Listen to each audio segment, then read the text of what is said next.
the second ever live targeting intensive, guys. First of all, thank you so much for joining. And I see we got everyone on here, so that's great. How's everyone doing today? Super excited to get started. I'm just taking a look and making sure everyone is here. And what's up, Logan? How's it going?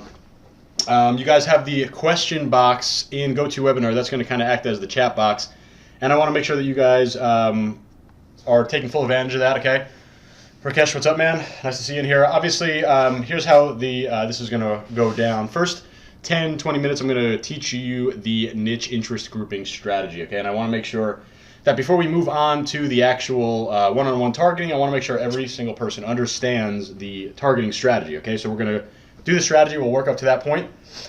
Then I will break for questions just to make sure everyone understands, and then we're going to jump right into the targeting, the one-on-one targeting, okay? So make sure that you post in the comment box right now, or the chat box, post the niche that you want me to work on with you later in this class today. Just post it up there so I have it, so we save time for later on. But I'm going to get started right now. I have this recording. I have two recordings going on just in case one of them breaks, so we definitely have the recording here.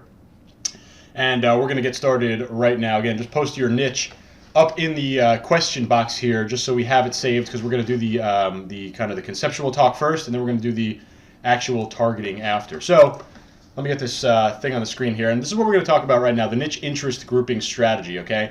And this is really how I do all my targeting, and how I want you guys to do all of your targeting moving forward, okay? And let me define the interest grouping strategy first, okay? Think about a hierarchy, a different level type setup, okay? And on the top level, you have your niche, okay? And, I see some things like Christianity and entrepreneurship and Buddhism and detox and all these other niches that we're going to focus on, okay? That is your top level category, okay? Your main niche is your top level category, okay? And there's 3 levels. The third level is the actual targetable interest, like the thing that you would type into the Facebook ads box.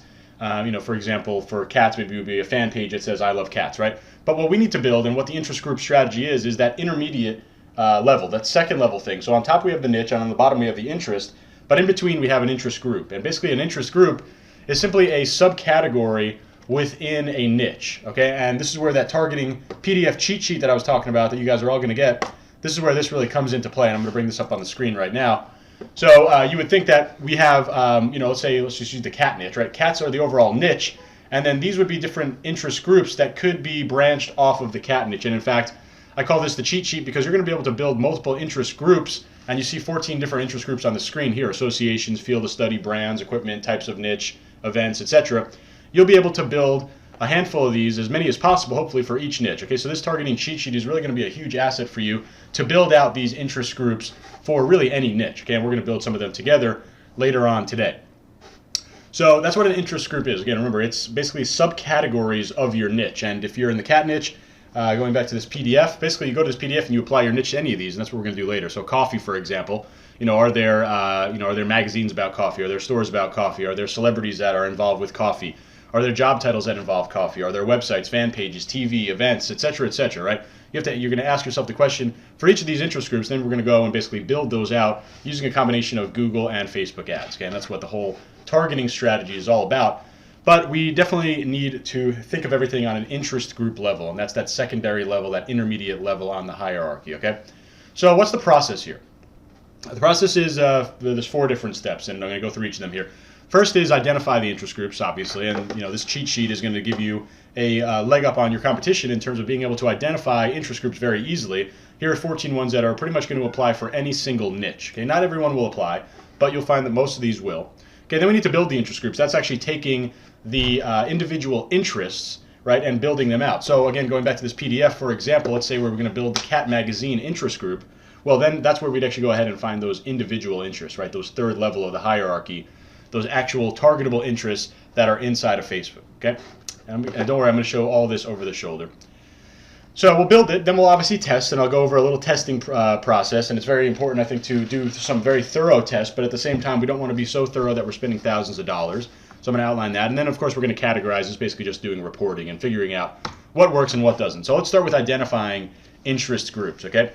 You want to find as many subcategories of your niche as possible, and I stress these are not individual interests, okay? And subcategories are what you're finding here on this PDF cheat sheet. Okay, associations and groups is a subcategory, field of study is a subcategory, brands subcategory, equipment subcategory, etc., etc. These are all subcategories of your niche. So you need to identify as many of those as you can. And when I say as many as you can, there's no number that's too many. Okay, and you really don't want to skimp on this research. Okay, this is going to carry over for the life of your store, and this is not only going to dictate the targeting that you're going to use, it's also going to dictate how many products you could launch per week. Okay, because you're going to want to launch as many products per week as you have interest groups. So the more the better, because we all know the more products you launch, the more likelihood you have of finding a winner. Okay, so this goes hand in hand with that idea of volume. The more interest groups you have, the healthier your store is going to be. And the real goal here with interest groups is to reach a wide variety of potential buyers inside the niche while avoiding any overlapping subjects. Okay, and basically in layman's terms, that means we want to reach as wide of a representation of people as possible. This doesn't mean we want to reach 50 million people, and that would be way too many people to reach at one time in any type of ad, right? But what we want to do is have a wide variety of potential buyers in this niche, and that's why we need to organize into these interest groups. Okay, this is the core of the strategy. The reason that we need to break it down like this, there's a couple different reasons. The most important reason is that this is going to help us test our niche without having to test individual interests, right? There could be 500 to 1,000 individual interests in the cat niche, or in the dog niche, or in the coffee niche, or the mob niche, or in the entrepreneur niche. I'm just yelling out some of the niches that you guys are that we're going to do today. Right? There could be thousands of interests. That means it's going to be thousands of dollars to test. If you group them into very similar groupings, and these are all very similar groupings, right? Anything inside the magazines group, for example, will only contain magazines. Okay, and why is that very important to keep everything similar inside the group? Well, that's going to give you a great representation of people who like magazines in the cat niche. Okay, and all you can do when you're doing interest grouping is basically try to figure out where the buyers are in your niche. Okay, and there's you're either going to do that individually by testing every interest, which would be insanely time consuming and expensive, or you're going to implement this interest grouping strategy, and you're going to be able to get representations of a wide variety of people inside the niche, but you're not going to have to spend thousands of dollars to do it. Okay, and that's the real core of this strategy. Okay, it's all about reaching a wide variety of potential buyers inside the niche and trying to figure out exactly where those buyers are. Okay, so that's step number one. Step number two is when we actually go ahead and build the interest groups. This is what we're going to do together today, and we're going to take the interest groups that we found, and we're actually going to go and add the individual interests to them. Okay, now we're going to aim for 75 to 500,000 in size. Okay, and there's a lot of different waves of thinking in terms of audience sizing for targeting. I like going with a narrow audience of 75 to 500,000, and here's why. I mean, I think this is very common sense. If you can't sell to a narrow audience, right? If you can't sell to the most specific audience, then how are you going to sell to a big, broad audience, right? And again, you're not signing a contract saying I'm only going to advertise to this narrow audience. But when you want to test your niche, especially when you want to figure out where the buyers are coming from, right? If they're not going to come from a narrow audience, they're certainly not going to come from a broad one. Okay, so you always want to go for that 75 to 500,000 testing number, and we're going to absolutely leverage flex targeting to get that number down to size. You're going to find that a lot of times for some of the big healthy niches, like let's say cat magazines, we could have over 1 million people that like different cat magazines. We'll leverage flex targeting, otherwise known as intersecting, otherwise known as narrowing your audience. We'll leverage that tool to get our audiences down to size. And something to really make note of, we're never going to use an individual interest more than once. Okay, so if we're going to use, let's say, Petco for a brand inside the cat niche, and we're not going to use it again for something like a store or a website, right? We're only going to use an individual interest once. Okay. Biggest point here with the interest group. Okay. The entire interest group must be super similar. Okay. We're not going to ever contaminate an interest group. So let's say we're building the cat food brands interest group. We're not going to put a cat magazine in there, right? All interest inside the cat magazine interest group must be directly related to cat magazines, not closely related, not somewhat related, not sometimes related, directly related. Okay, so if it's a cat magazine, it falls into that group. If it's not, it doesn't. And this goes back to the idea of needing to find wide representations of buyers in our niche. If we have mixed interest groups, we have no idea what type of representation we're selling to, right? We want to know that if an interest group of the cat magazines works, then we're gonna basically make note of that, and I'm gonna basically talk about bucketing your interest groups into winners and losers. But we want to know what's working and what's not. And if you have a contaminated interest group, you really have no idea if it's cat magazine people that are buying or cat food brand people that are buying. Super simple concept, but very important. Only things that are directly related are going to fall into this interest group. Okay, and I'm going to skip this over the shoulder example because we're going to do 10 of them today. Then we need to test. Okay, this is step number 3. And once interest groups are built, testing can begin. And You guys don't need to worry about taking notes because you're going to get this full recording. But I'm going to show you a couple different strategies, and you're going to really want to pay close attention to these, okay? Now remember, the testing goal is to figure out as much as you can about the niche. And obviously data, pixels, audiences, in terms of building custom audiences, building pixels, getting the data in there, that's very important. But by far, the number one thing that we want to find is where are the buyers inside this niche, okay? Anyone can go in and do the coffee niche or the sports niche or the mom niche, and then they could just target moms or coffee lovers or sports lovers or whatever, right? Very easy to target people broadly, okay? The secret sauce is being able to figure out where the buyers are, okay? That's what we need to figure out. Where are the buyers inside this niche, okay? And do they exist? Well, where do they exist? And how are we going to be able to come back to them later on? Well, that's why everything fits directly into this interest grouping strategy, right? If the interest group of magazines has buyers in it, that's awesome, right? We're going to continue to use that later on, okay? If the interest group of magazines has buyers in it, we're going to use that again later on, okay? If the interest group of cat food brands does not have buyers in it, we're going to pay close attention to that, and we're not going to use that as much as the other ones, right? Where the buyers are, that's where you're going to make all your money. And the quicker you can figure out where the buyers are, that's going to give you a huge leg up on your competition. It's going to give you a huge advantage for the life of your store, okay? Because I've been in the cat niche for almost 3 years now. There's only been maybe 2 or 3 new interests that have come out on the entire Facebook platform. Okay, that means interest groups are finite, right? You need to figure out which ones are working, and then you're going to stick with those. They're going to be the lifeblood of your store for the life of your store. Okay, and there's a massive danger when you're testing. Okay, and you're going to avoid this danger by following my testing strategy that I'm going to lay out here. But if you test blindly, right, without a strategy or goals in mind, basically you're just throwing money at the wall. Okay, and the only time you're going to pay attention is when something works really well, and that's not a good way to test. Okay, if you're only testing and paying attention to winners, then you're failing already, because most of the information that you're going to want to figure out is also going to come from your losing groups as well, right? You don't want to just continue to test blindly and ignore any losing data, right? You need to capture all the data. You need to test as efficiently as possible. I'm going to lay that out in a second, okay? So the testing strategy, there's only one main goal, and that's to learn where buyers are inside your niche, okay? So let's use an example. Let's say the cat niche, okay? I always like using the cat niche because it's my best niche. So we're going to use that as our example. Let's pretend we have 4 different interest groups, okay? And let's just say they're magazine, broad, associations, and field of study, just for simple sake. Okay, these 4 right here. Okay, so you have 4 interest groups that we identified, and we built out individual interests in there. So these interest groups are now ready to be tested in our ads. Okay, here's how we're going to test it, and this is supposed to say 4, not 5. So we want to find the effectiveness of each of the 4 interest groups. Okay, so what we need to do is test each interest group alone in its own ad set. Okay, that's a key. If you want to do any type of split testing or testing, you need to do it on an ad set level, okay? Anytime you split test on an ad level, like let's say you have one campaign with one ad set with 5 ads, those 5 ads will not be shown evenly. You're going to find that one ad will get the majority of the budget. Now, if you have one campaign with 5 ad sets inside the campaign, each of those ad sets will be tested individually. So that's the way that you're going to want to set up most of your tests, okay? And you want to run multiple tests with different product combinations and different interest group combinations. And then you see right under that it says you also want to run multiple tests with different combinations of ad objectives as well, and I'll lay that out in the next slide. And you're going to basically look and see the results. You want to find out which interest groups generate sales, okay? And if you don't generate sales, there's still data in there that you want to see. You want to see which interest groups generates the most engagement and which interest groups gives you the lowest CPM. Okay, so this is a very important slide right here. Pay close attention to this. This is how you're going to lay out your testing strategies, okay? And again, we're in the cat niche. We have 4 interest groups identified, okay? So we have 4 interest groups, and you also see we have 4 products here that we're going to test. And it's pretty straightforward here, right? Basically what we're doing is testing at least 2 combinations of any interest group. So you see over here interest group number 1. Let's just pay attention to this middle column here. Interest group number 1, you see it comes up twice, okay?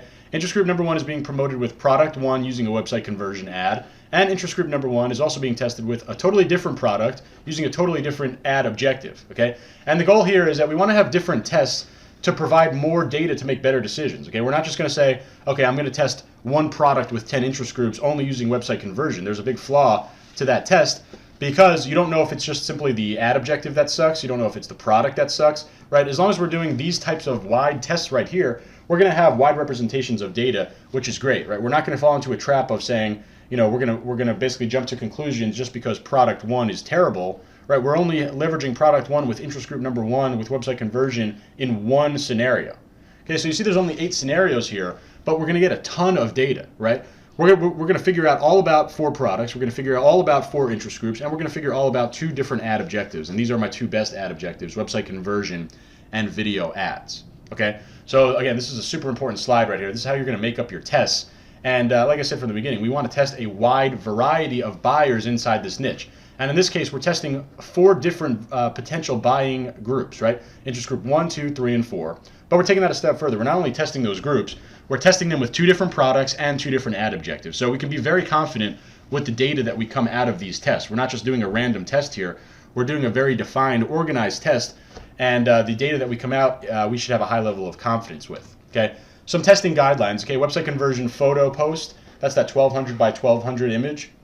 And video ads, those are my top 2 ads, okay? Bottom line is they may not be the top 2 ads for you. Okay, website conversion probably will be your number 1 ad, but maybe video won't. You want to test other ad objectives as well. For example, clicks to website. Clicks to website would be my 3rd ad objective, and PPE would be my 4th and last ad objective. We're talking about $5 a day for 5 days, okay? And don't cut them early. We need to go all 5 days, and we want to let everything run evenly because we want these to be even tests, okay? You're not going to go and give the website conversion ad only 2 days and the video ad 5 days. That's not a fair apples-to-apples comparison, okay? Then you have cut and scale decisions on the 5th day, and this is very clean and dry, right? You only have 3 scenarios here. If you're profitable, you're going to scale the ad. If you're break even, you're going to continue, and if you're negative, you're going to cut the ad. That's it. There's no other considerations, okay? And there's a huge danger here. Don't get attached to your products just because of engagement, okay? And this is another reason why I hate PPE ads. You get 1,000 likes and 100 comments and 20 shares and 50 hearts and all that great stuff, and you go to your Shopify site and you see 0 sales. Well, that ad did nothing. Okay, engagement is meaningless. The only thing that matters is sales. Okay, so don't get attached to products just because of high engagement. Sales is all that matters. And how many do you want to test? Well, as many interest groups as you can find, and the more the better. If you can find 20 interest groups, then that's awesome. Congratulations, you have a super healthy niche. Okay, my cat niche has 11 interest groups. That's one of my biggest niches. Okay. So last but not least, you need to categorize the interest groups. And what are we looking for during the test? Well, I should put sales on its own line because sales is the only thing that we truly care about. But if we're not getting sales, how else are we going to kind of classify or quantify these interest groups? Well, if it's not going to be sales, we want to find low CPM, okay? And that's cost per 1,000 impressions. That CPM number, if you could find a CPM between $5 and $10, that's a pretty healthy interest group. And if you find interest groups that are under $5, that's really awesome, okay? That's a really powerful one. Now, if you get a CPM of under $5 but no sales, it's still not going to be, it's still not a good interest group compared to even an interest group that has 2 sales and $10 CPM, okay? So again, don't fall in love with any metric except sales, but CPM would be an indication of a good interest group that you'd want to use again later, okay? And what exactly is a winning interest group? Well, an interest group that has generated a sale, and note that I say it's not plural there, just a sale. One sale inside the testing period is a winning interest group, but okay, it's not a multi-million-dollar interest group. It's not going to make you 8 or 9 figures overnight. But what it does tell me is that this is where buyers do exist inside this niche, okay? And that tells you a lot more than you knew before. Because beforehand, let's say you're in the cat niche, you have 25 million people to target, and that's pretty overwhelming. Now, after you do these interest group testing, let's say you wind up with 3 interest groups that have sales, well, then you know you have 3 interest groups of between 75 and 500,000 people that definitely want to buy your product, okay? So that's very powerful. So what do you do next? You're going to categorize your interest groups into winners and losers, okay? Very simple, okay? You're going to put the winners into the winners category and the losers into the losers category. And remember, I told you that interest groups will dictate how many products you could launch per week. So if you have 4 winning interest groups, then every week you're going to launch 4 products, 1 to each interest group. Okay. Now you're also going to use the losers for future testing and scaling. Okay, you're not just going to throw out interest groups because they lost, but you're not going to use them as often as you would the winning ones. Okay, you definitely want to continue to test them because they could turn into winners. They could be winners for some products and losers for some other. But the biggest thing is, again, I told you, interest groups are finite. There's only a certain amount. There's never going to be any more. We can't just throw interest groups away, but we'll definitely rank them lower and use the winners more consistently than the losers. Okay. So that's the entire interest grouping strategy. Let's take a break to do question and answer, or at least I'm going to take a break of talking for a second and see some of the questions that you guys have been posting, and also make sure that you post questions now, because I don't want to move forward into the next part where I'm actually going to do the targeting with you guys without you fully understanding this interest grouping strategy. Okay, so post questions in the question box right now if you have any. If not, we're going to move on. I see some questions right now. Wouldn't flex targeting affect affinity? Well, I think affinity is really, first of all, it's a misleading number. Affinity is it's a very relative number, right? Like you could have an 140 affinity compared to some interest and then a 12 affinity compared to some other. I don't really judge affinity that powerfully. Okay, I don't think affinity is a massive number because, like I said, it's relative. Okay, it's relative to each niche. Now, I also think affinity goes out the window when you're doing intersecting, just because of the way that intersecting is created. Okay, and I guess I could probably be easier to just show an example. But when you start doing intersecting, right, and you start narrowing your audience, what it basically turns into is a Venn diagram, right? Instead of or targeting, it's and targeting. Okay, so what's going to happen there is every time you intersect, you're geometrically increasing the level of confidence and laser targeting of your audience. So intersecting is way, way, way more targeted than any high affinity interest would be ever. Because think about it, on interest, let's say you have two interests, let's say Cat Magazine 1 and Cat Magazine 2. If you then intersect them, you're now saying, I need to show it to people who like both of these magazines, okay? And that's way more powerful than even the highest affinity of a single interest. Okay, and make sure you guys, all right, I'm glad you got that, Rizzy. I'm going to skip some of the questions that don't have anything to do with interest grouping, and we could do question and answer at the end. Would .com be another interest group that we could use? Yeah, absolutely, and you see that over here on the list right here. .coms would probably fall into websites, right? .coms would definitely be another great interest group. During testing, we split each interest group separately into the own ad set or own campaign. Well, most of the time it's going to be one product per campaign. So when you go ahead and do this testing strategy, advertise product 1, well, all of these will actually be separate campaigns, because you also have to have separate campaigns per objective. So in this scenario right here, you'd actually have 8 campaigns, right? Campaign 1, campaign 2, 3, 4, 5, 6, 7, 8. Okay, the only time you'd have multiple ad sets inside an existing product is when you start scaling out. But anytime you have different objectives, for example, website conversion and video ads, even though this is the same product, they need to be separate ad objectives. Or I'm sorry, separate campaigns, because they're separate ad objectives. Lately, I can't seem to get any ads relevance score to go above 6. Any suggestions? I would definitely think that you're going to have a much higher relevance score once you implement these interest targeting strategies. Should I use public post on my fan page to advertise? Yeah, doesn't matter. Dark post or not. How many ads to do in the same time? In this scenario right here, you can do up to 8 ads at one time. Okay. I think this would be totally fine. Now, what you could also do is basically put a line right here after this 4th bullet point, and you could do these for 5 days and then do these for 5 days. So you're not overlapping on the targeting. It depends on how fast you want to move. Okay. Once you have all your interest groups organized, and do you save the audiences into Facebook? I don't even do the saved audience tool, because it just doesn't work that well. What I'm going to do is and you'll see when I do this. Basically, I'll tell you to take a screenshot of it, or you could even copy and paste it into an Excel document or something like that. But the saved audience function doesn't always work for me, so I haven't really been using it. Also, you're going to find that there's only so many interest groups. You're going to find that you're going to know them by heart after a while. Doesn't showing 2 ads to the same audience make the Facebook ad delivery less effective? I don't believe so, because think about it. You're not the only person showing that ad to that person, okay? And there's always, let's say there's 1 million people in your audience. Not everyone is available at the same time, so you're always going to be showing it to different people, so I'm not really too worried about that. Okay, any other questions on the interest grouping strategy? I want to make sure that everyone understands, and we could definitely do question and answer on other ad types and stuff like that. But in terms of the interest grouping strategy, and for website conversion, definitely always, I always recommend purchase, but you could certainly test that. I haven't found much of a difference between add to cart or purchase. So is everyone pretty confident on the interest grouping strategy? All right, give me an 8 in the chat box if you're pretty confident or you understand this interest grouping strategy, and you're going to understand it much more once we do these over-the-shoulder examples of your guys' niches. But we just want to make sure, and if you guys have any questions about it, this is the time right now, okay? Any other questions about not understanding this interest grouping strategy, now is definitely the time.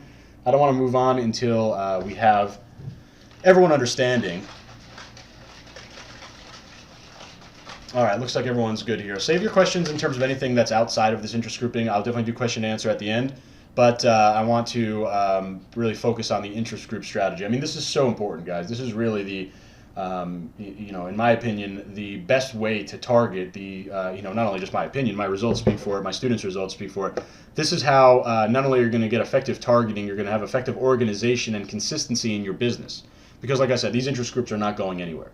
Okay, if they work now, the same interest groups that have been great for me 2.5 years ago in the cat niche are still great for me today. Okay, that's the power of finding buyers. Okay. All right, cool. Let me grab a quick drink, and now we're going to actually go ahead and we're going to start. I'm just looking at the registration list. We're going to start with Rakesh. So Rakesh, make sure you put your niche in the chat box up here. I'm not sure if you put it all up there on the top. Yeah, Rakesh, I don't see your niche. So everyone, make sure you post your niche again in the chat box. now, so I have it, so we don't have to spend any time. And Hilltop Apparel, I'm not sure who you are. What's your name? Sorry, I just see your email on here, so I'm not sure who you are. But yes, I'm drinking a protein shake. Oh, Cyril, okay, what's up, man? Cool. So guys, make sure you put your niche in the chat box here, and we're gonna get started in a second.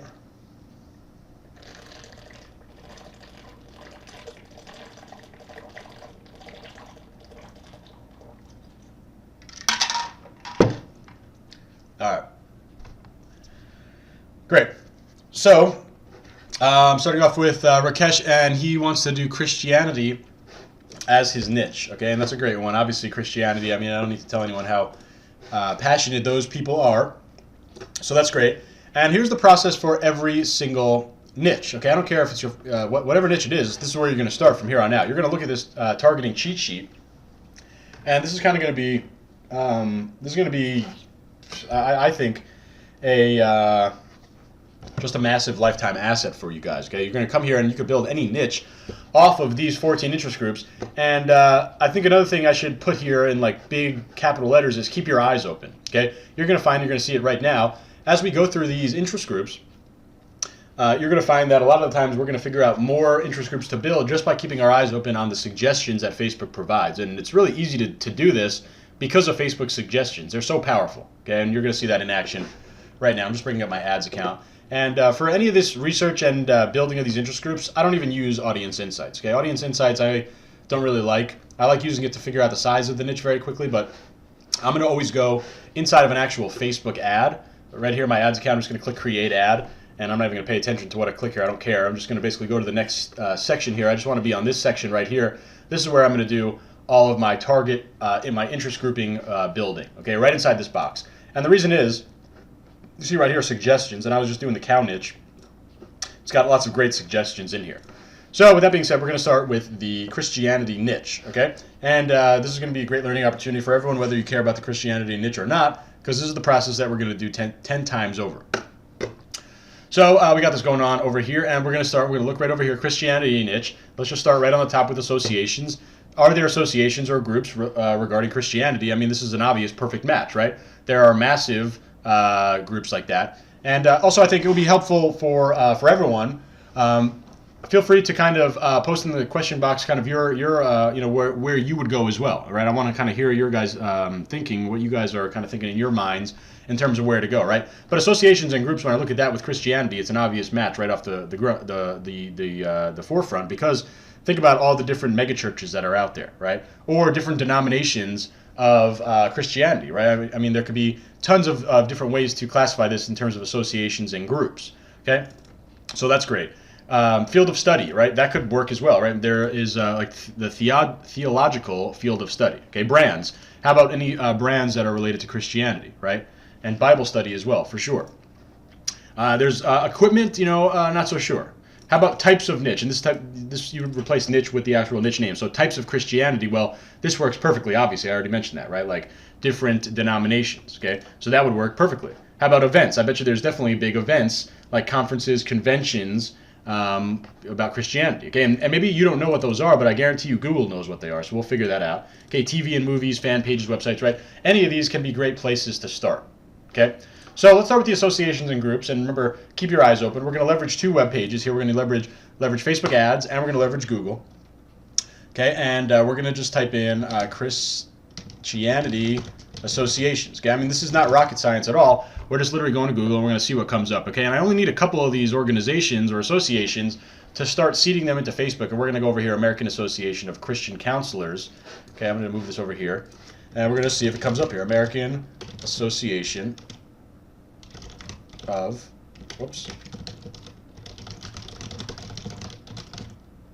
there it is, okay? And we're going to enter it in there. And we're going to go and see if there's any relevant suggestions, okay? And we're going to see some of these things may or may not make sense, okay? But we're going to keep our eyes open as well as we're looking through here. And what do I find here? Well, here's a job title. Okay, so I'm going to open up a little notepad document, and I'm going to put over here minister as a job title. Okay, we're not going to use it right now because we're never going to contaminate our interest group with something else. But like I said, I'm going to keep my eyes open, and I'm going to find out, well, Facebook's telling you right now that they're suggesting another interest group right here. Okay, how about some other things? Christianity Today. Okay, I'm not exactly sure what that is. I'm not sure what Charisma Magazine is, but I'm thinking that it might be a magazine. So Christianity Today Magazine. Okay, and what was the other one? Charisma Magazine, right? You get the point here. We're keeping our eyes open. We're not building them right now, but we're keeping our eyes open.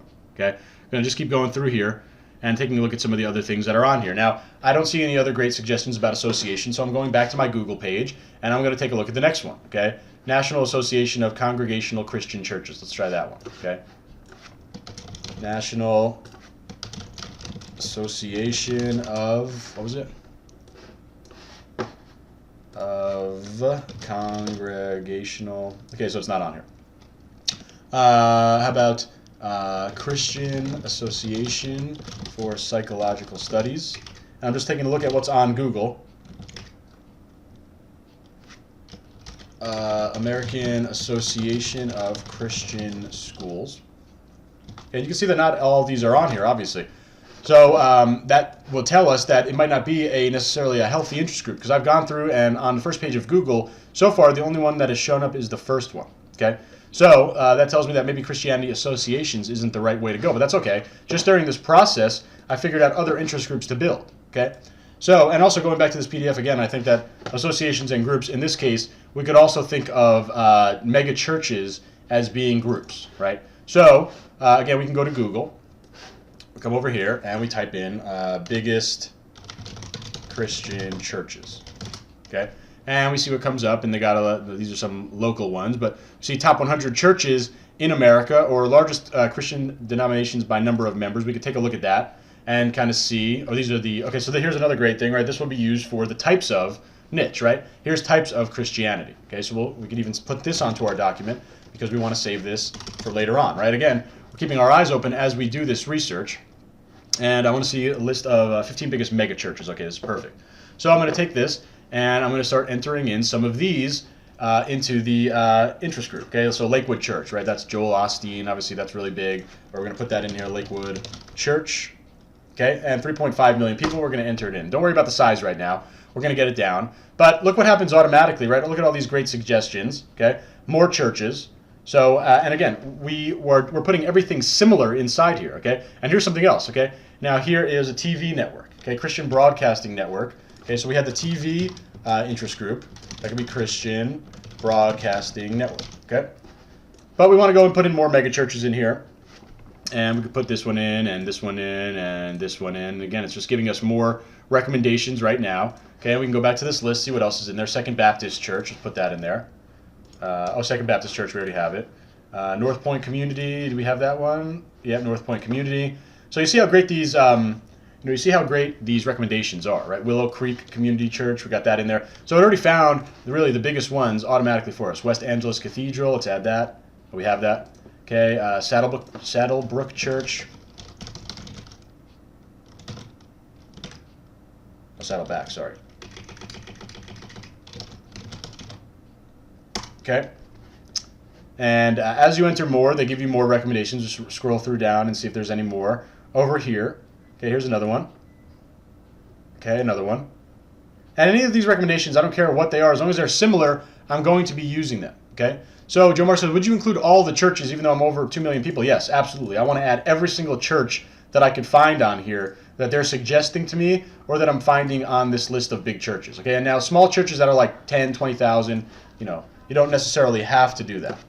Okay, those are not going to really affect the numbers. But when we're talking about 250,000 people, that definitely will. Okay, the Village Church, right? So I don't see any other churches on this list.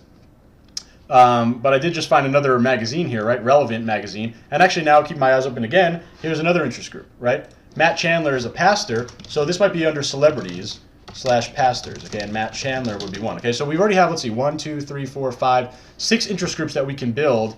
And we've only been doing this for a couple minutes, right? This isn't necessarily rocket science, guys. It's just that you need to go and spend the energy and the time to go ahead and do this the right way.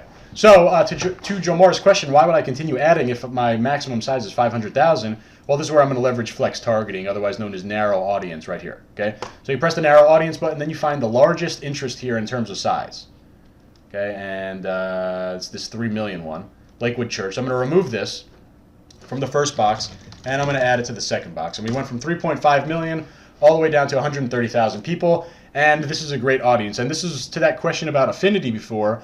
This is way better because even if one of these interests had a huge affinity level, this combination is still at a significantly higher affinity than that would ever be, because this audience is now saying, in order for me to show you this ad, you are going to be one out of 130,000 people that like Lakewood Church and like at least one other church. Okay, so this is way more important than any one individual interest, right? This is an intersect saying that these people have to like at least 2 different churches. So that is a great audience. And literally, Rakesh, this is a great audience for you. Here's audience number 1. Okay, so here's your audience of we'll call this mega churches. Okay, this is your mega church interest group. Okay, where would you include Lakewood Church and Joel Osteen? Well, I would put them under 2 separate things. Here's mega churches, and then Joel Osteen I would put as a celebrity, right? Or maybe we're going to call that the pastor interest group. And in fact, let's go ahead and build that next. So what you want to do is either copy and paste this, right, when you build it, but you're going to get this video anyway. But typically what I'll do is copy this, and I'll put it into like a notepad document. Okay, Rakesh says I make this look so easy. I mean, obviously I've done this a few million times, but this concept is not at all challenging, right? This concept is pretty straightforward. Okay, so here's one interest group. Okay, Rakesh, screenshot this or just make note of it in the video. Okay, I'm going to build 2 more for you. Okay, so here's Joe Marr's question about what are you going to do with Joel Osteen? Well, I could absolutely put Joel Osteen in a group of, I guess, mega churches and pastors. But remember, if you can build 100 interest groups, then you should build 100. If you can build 1,000, then you should build 1,000. The more, the better. So if you have any excuse to build separate interest groups, then go ahead and do it. Okay, and pastors and mega churches, they're totally separate in my mind. Okay, so now if Joel Osteen was the only pastor, I wouldn't build a single interest whatever, right? What's this guy's name? Joel Osteen. All right, there we go. Okay, Joel Osteen. Okay. So immediately, Joel Osteen, we're going to build this pastor/celebrity interest group, and I don't know who these people are, but I'm going to go to Google. I actually do know T.D. Jakes is another pastor, so I'm going to add him. But I'm assuming these are all pastors because Facebook does such a great job at what do you call giving these suggestions. Okay, so Joyce Mayer, bet you she's a pastor or something like that. Charismatic author and speaker. So I would put this in there, right? She's a Christianity celebrity. Okay, we're gonna put Joyce Meyer in there. Rick Warren, again, I don't know who this is. Oh man, we gotta do that over. But Rick Warren, not sure who that is. Okay, pastor. Okay, so again, it's not at all rocket science here. Facebook is Facebook's pretty much doing all the work for us. Let me just build this again. Joel Osteen. Okay, and then we're gonna go with all these recommendations. And if you don't know who it is, if you don't know who Billy Graham is, I don't. Just go to Billy Graham and see who it is. Okay, and if it makes sense, if he's inside this group, okay, obviously right here, right, Southern Baptist minister, then that's great. Okay, and again, I'm keeping my eyes open. Southern Baptist, I already had found that other interest group, but this would again tell me about that there's different types of denominations. Okay, you probably already know that if you're inside this niche. But even if you're in a niche that you really don't even know anything about, all you need to do is keep your eyes open. Okay, so Billy Graham, we're going to add him as well, and I'm pretty confident that all these guys that they're putting on here are going to make sense. Okay, so I'm literally adding every single one that I could find. Okay, and if all these guys, and again, just for the sake of time, I'm not going to go with Google on each one of these, but I'm very confident they're putting all great recommendations, and we're at 20 million people. Okay, and if I were to ever tell you to advertise to 20 million people at once, you should ask for a refund immediately, because that would be a horrible strategy. Okay, I'm not telling you to go to 20 million. This is, again, we're going to use the narrow audience or the flex targeting here to get it down to that 75 to 500,000, and the process is find the biggest one. So I saw, okay, Joel Osteen, obviously. Okay, 17 million, taking it out of there. And we went from 20 million, and once we intersect here, 20 million all the way down to 6.9 million. So what does that tell us? We need to intersect again, narrow further. Okay, and the more intersects you have, the more confident you could be with this audience. And I think that we might potentially be able to have 4 intersect levels here. So here's Joyce Mayer at 12.5 million. We're moving her from the box, Joyce Mayer. Okay, and now we're down to 2.9 million. Okay, still too big. We're going to keep looking. And T.D. Jakes, I think, was the next biggest one at 7 million.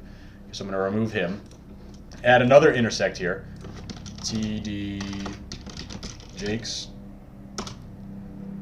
Okay, and we're at 1.3 million. Still too big. Okay, so this is going to be a super powerful audience for you, Rakesh, right? Because this is going to have a huge intersect level. Rick Warren's the next one. 5 million. I've never even done this. This is actually one of the biggest intersects I've ever done. Let's see where we're at. Okay, so I'm not going to nickel and dime any further here. This is about good enough for me at 580,000, but think about what this audience says. And Rakesh, definitely pay close attention to this audience. It's probably going to be one of your best. Not only, so out of the 580,000 people here, you have to like one pastor, two pastors, three pastors, four pastors. You need to like at least 5 different pastors on Facebook, okay? So this is an unbelievably powerful interest audience for you, Rakesh. Take note of this one for sure, okay? So there you go. That's the celebrity interest group. I'm going to X out of these now. And we'll build one more. And what else do we find here? Job title, right? Okay, job title would be an easy one to do. Job title is actually even too easy. I don't even want to show you on that. So we'll go back to this list of denominations that we found. And again, we may not have even known this existed, but we kept our eyes open as we were building our groups. And you can see all these different things over here: Catholicism, right? And Protestantism, I guess, and different things over here. So we could even search all these different kind of high-level types of Christianity. So let's just start, and we'll just go with Catholicism. Okay, let's actually go, we'll go with Catholicism. And we'll see what they recommend. Here's Protestantism. Okay, and here's all these other ones, right? We didn't even know, I mean, maybe you didn't even know these existed, but Facebook does, and they're telling you right here that they're all available for you right now. And you're going to see we obviously have too big of size again. Okay, I'm just adding all of these ones that make sense, okay? Looks like that's it. Okay, and again, we can keep our eyes open here. There's other things here as well, right? How about different churches, right? We had different denominations, but now we also have different churches could be another interest group as well, right? So always keep your eyes open. And we're going to do the intersect here as well. So we're going to find the biggest one. I think it's Catholicism, right? No, it's evangelicism, okay? Okay, and where are we at? 6.8 million, so we're going to keep intersecting down here. Okay. 3.6, right? So you get the point. We're going to continue to put here. I'll put Protestantism down here.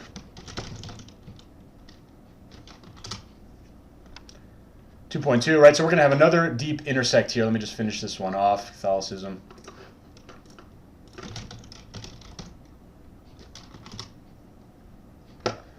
.1, and actually you can just keep intersecting this down, right? And this one went 1, 2, 3, 4, 5. This could have at least 5, probably 6 different intersect levels here. Okay, Rakesh, so you got 3 great interests built for you here. Here's some other ones that you're going to be able to build, again, just by keeping your eyes open, paying attention to the interests that we're actually building. Okay, so hopefully that was helpful for you, Rakesh, and everyone else. And I'm going to move on to the next person on the registration list, and that is Cyril for Hilltop Apparel. And what was the niche that you wanted to do? Buddhism. Okay, Buddhism is an interesting one. And that's obviously another super passionate one, and kind of a good segue from what we just did. And Rakesh, I'm glad you're excited to get started. Definitely go ahead and run with those interest groups and build some more. So on the Buddhism side, let's go back to our cheat sheet. This is where we're going to start every single time. And are there associations and groups about Buddhism? I'd probably guess so, you know. And how about fields of studies? Probably, you know, we could figure that out. Brands, you know, probably along the same line of Christianity. Maybe, maybe not. Brands or stores, you know, maybe we might be able to find other stores related to Buddhism. Equipment, probably not. Types of Buddhism, you know, I honestly don't know. We'll figure that out. And same with all of these, okay? And it's pretty much, we could start with whatever one that we think is going to be the easiest to start with, or maybe one that we think we have a little bit of knowledge on, or one I always like to start with is typically groups or magazines, because they're just easiest to find, okay? So I'm going to go over here, and I'm going to type in Buddhism magazine, okay? And I'm going to type, I like to start with Buddhism magazine because I think it's easy to pick those out. Okay, and we can see if there are any magazines that are involving Buddhism, okay? And we'll take a look over here, and there's, I guess, some of these, right? Time is not a magazine that we would use just because it has an article about it, but some of these look like they would be kind of related. So we're going to go to Google, and we're just simply going to see if any of these Buddhism magazines exist on Facebook ads, okay? And if they do, we're going to start building the magazine interest group. So I'm just typing in Living Buddhism.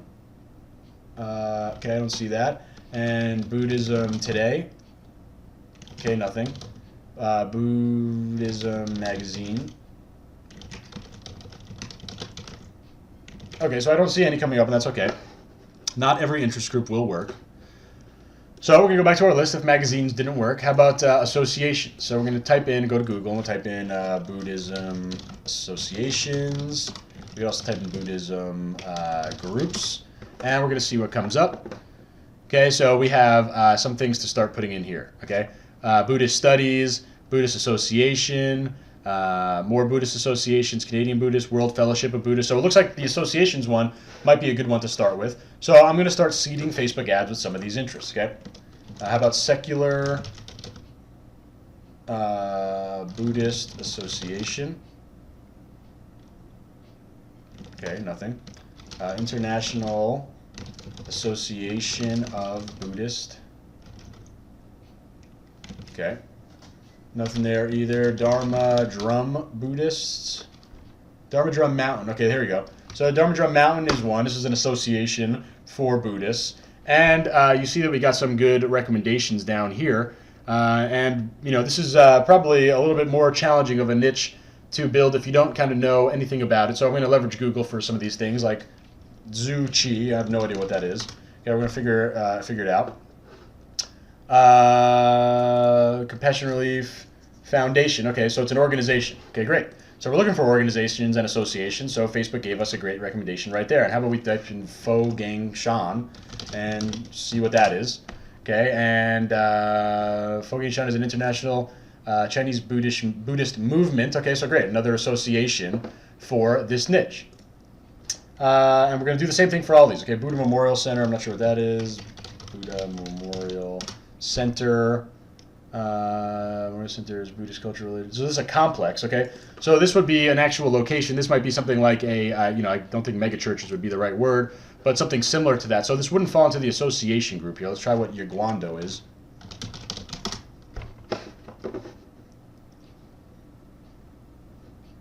So this is another organization or sect. Okay, yeah, so I would put this in here for sure, Yaguando. Okay, so these are basically, we're now building kind of the organization or groupings of Buddhism interest group here. Okay, and obviously we could leave out the ones that are not. Now here you go see just a big word, Buddhism. Okay, this would be actually something, and I would pay attention to this. This would be the broad interest group.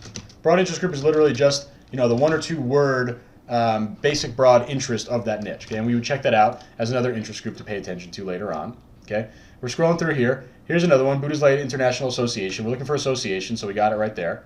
Okay, we're going to find some other ones. Buddhist Society. Okay, that definitely works.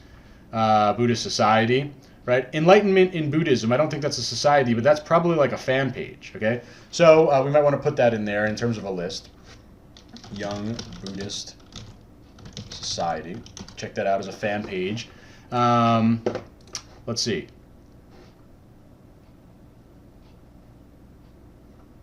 Okay, Buddhist Geeks, right? I bet you that's another fan page, and we'll check that out, Buddhist Geeks.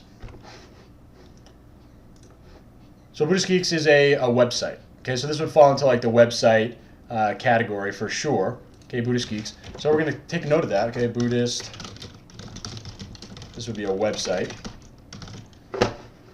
Okay, and we're going to see what other things we have here in terms of associations. What other associations do we have?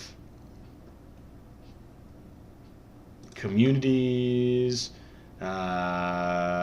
Okay. And that looks pretty good. Now, we're going to look at the size, and we're a little bit under 75,000, but that's okay. Okay, we're obviously not going to be able to intersect this group. This is a pretty, kind of a smaller interest group, but definitely a healthy one considering we're talking about association. So we've got a pretty narrowed down audience already at 63,000. So this would be a good one to start with. And we built this one kind of just kind of doing a little bit of Googling of this association and groups thing. Okay, so let's try to build another one, and then we'll also leverage some of the things that we paid attention to, we kept our eyes open for. Can you start an interest group of Gautama Buddha? What exactly is that? Let me go to Google. Gautama Buddha. Oh, it is the Buddha. Okay, got it. So let's see what comes up inside here. So if there are a lot of interests just around, it doesn't look like there's that many interests just around this specific name of Buddha. So this would definitely fall into that broad category. Remember with here, these are just basically broad keywords here. They're not very specific. And assuming that, or you basically said that this is the Buddha, this couldn't be any more broad. So I think for the broad interest group, we want to add this. We want to add that, right? I'm not sure what that is. Bod.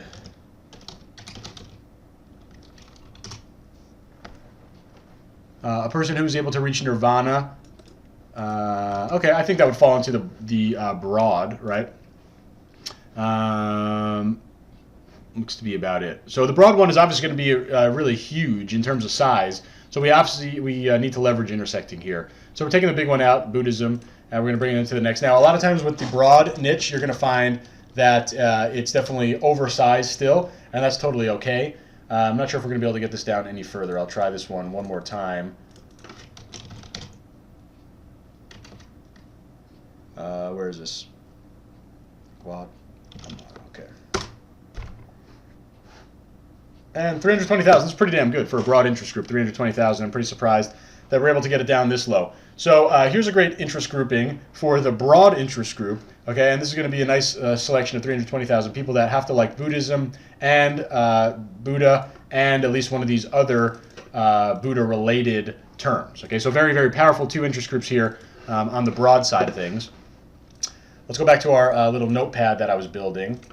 See what we got here on the notepad. We did the broad. Okay, we might be able to build societies. We might also build other websites for Buddhist geeks. So let's start building that one. We're just going to seed this with Buddhist geek. Okay, and we're going to hope that other recommended sites come up that are related to Buddhism. So I'm not sure what any of these are, but we could do Buddha's Dharma.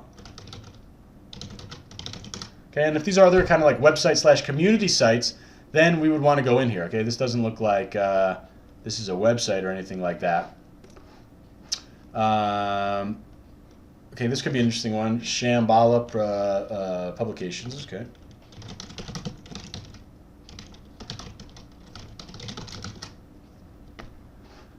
So, okay, this is obviously a publishing company, and that could be another type of thing that we would build an interest group off of.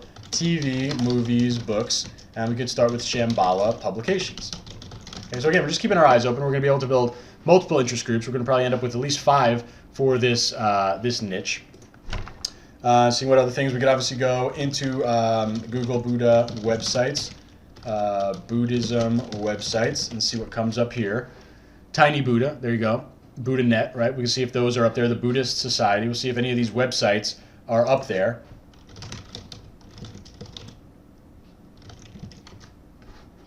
Okay, nothing there. How about BuddhaNet?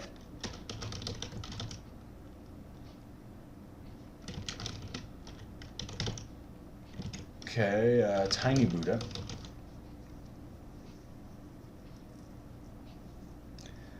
Yeah, Tiny Buddha is a big site, right? Buddha Groove might be another site. Actually, it is. I see that right over here. Dharma Shop. Okay. This, again, keeping our eyes open. I'm going to Dharma Shop on another screen right now. I'm just taking a look at what it is. Dharma Shop, handmade Tibetan prayer flags. Okay. So if we can build a store interest group, we'd put it in here. Okay. If we can't build a store interest group, then we would add this to the website group. Okay, we're not going to ignore this interest if it's for some reason the only Buddhism store on there, but we'll come back to that. We'll take a look at that as the next one. Any other websites here? Actually, here's another one, right? Buddha Jewelry Organics. That's another store. Okay, so we have two different stores that we can come back to. Any other websites? The Art of Dharma, is that a website? Living Dharma is a website.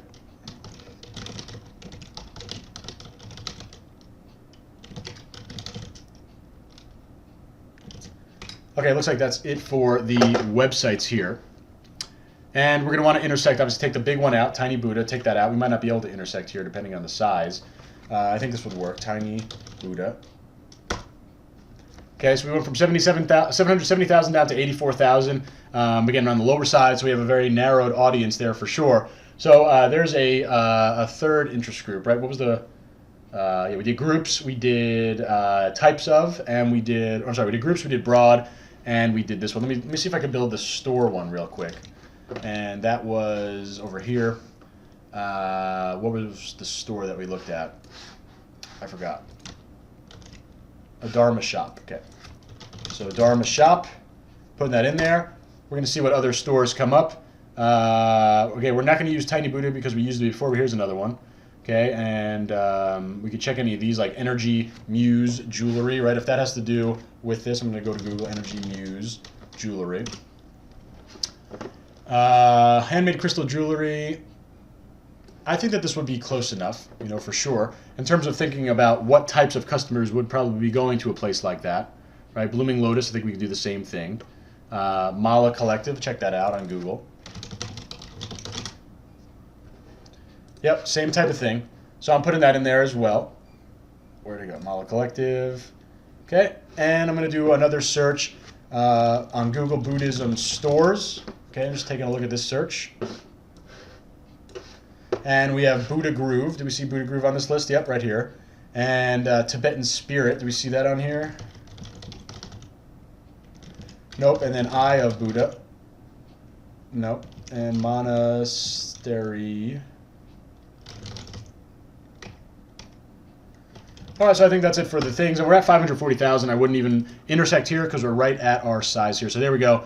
A store interest group. Now here's your fourth interest group for the Buddhism niche. Okay, and I think any of these would be pretty damn good, but I did like the intersected broad one probably as the best one that we've gone over. Okay, so there you go. These could be good, and I think that there are definitely also probably a good amount of Buddhism celebrities as well. I just saw your post there. Buddhism celebrities would be good. You also have these that you can take a look further at. TVs and movies, right? Other societies, okay? We did the broad already. So there you go. Those are 4 different interest groups there. Hopefully that was helpful to you, Cyril. I think this is definitely a super passionate niche, so probably a really good one. Let me close out of some of these windows. Okay. And we're going to continue on here. Okay. What is next on the list? Yeah, you're very welcome, Cyril. Hopefully that was helpful for you. Next on the list is Jomar. Jomar, what... thanks for the crazy 8. What is Jomar's niche? I don't remember what you posted up there. I don't see. What niche did you post, Jomar?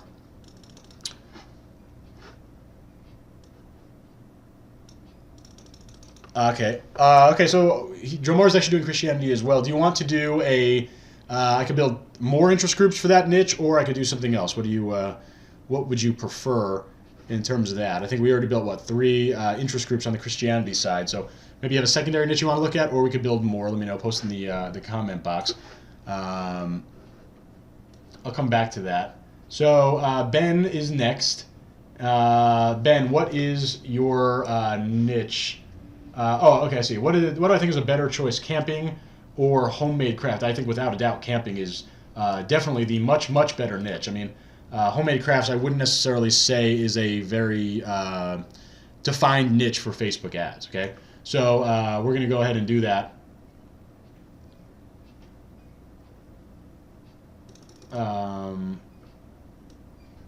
Just seeing.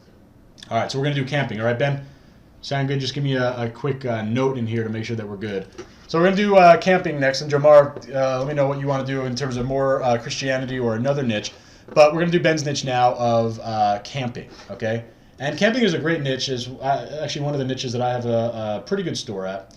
And we're going to look at that over here. So we're going to come back to our cheat sheet, of course. And we're going to think about, are there associations and groups for camping? I'm sure. Are there fields of studies? I don't know. Brands? I mean, absolutely, right? Brands probably be one of the easier ones to start with.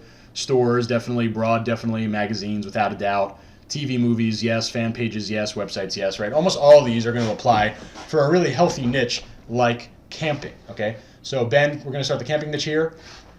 And how about we start with camping stores? We'll start with stores because, we've already probably heard of a lot of these brands and a lot of these stores that have to do with camping, okay? Obviously, REI is one of the biggest ones. Adventure 16, Camping World, okay? So we're going to start loading these in, and we're going to see what suggestions come out of it here, okay? So we got, let's see, REI. Okay, REI is a huge one. Okay, he's got 12 million people.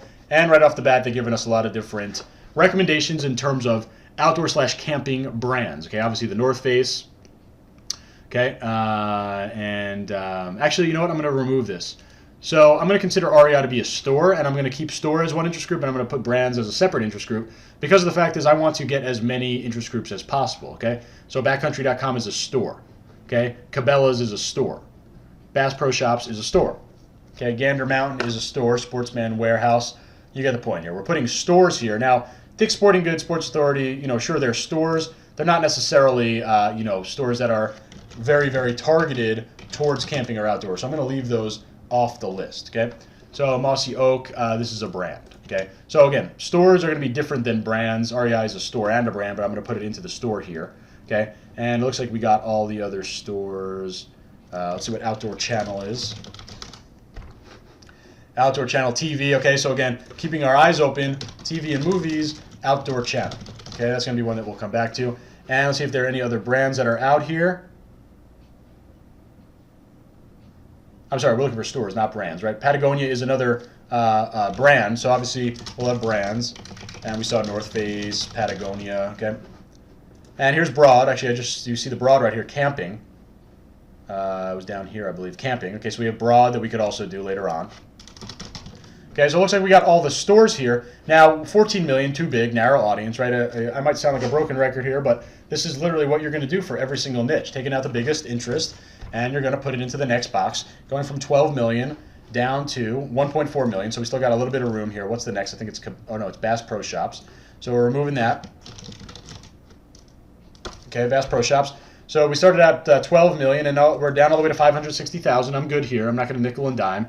So this interest group says you need to like Bass Pro Shops and REI and at least one of these other camping store related interests. So you got basically a 3-level intersect here, okay? And this is obviously one that resonates very much so for the camping niche. So this is a great one, okay? And this is pretty straightforward. I mean, I've heard of all these stores. I'm not even into camping. I've heard of all of these, right? And in fact, I use this interest group myself on one of my stores. Okay, so I'm going to close this out. Here's one.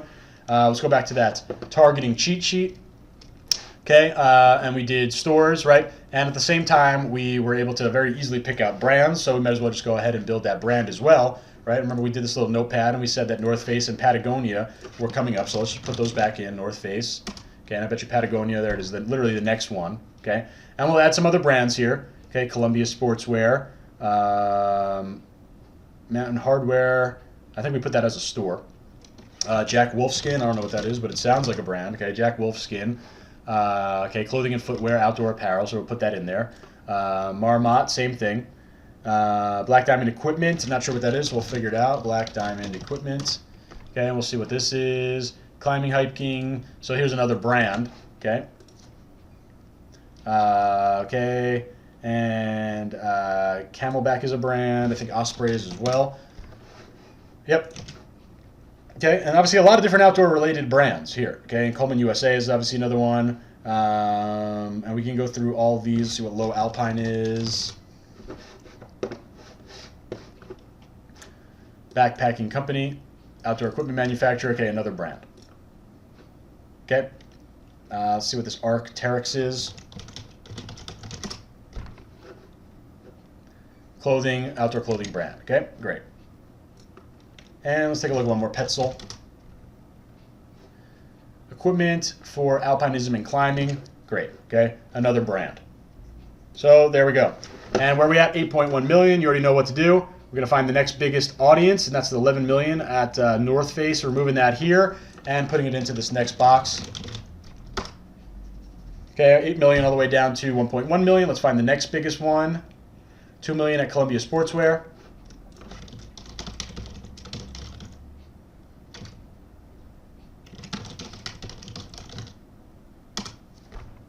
Okay, and we're down to the size of 160,000 people who like Columbia Sportswear and like North Face and like one of these other outdoor brands. So if my interest was only without intersecting, I wouldn't really have much confidence in it, right? I mean, maybe some random, college girl that doesn't like hiking and never would hike likes North Face, but she's not gonna fall into this audience because here you have to like at least 3 different outdoor brands. Okay, so you have a high level of confidence in this one. Okay, so this is a really powerful interest group in my opinion.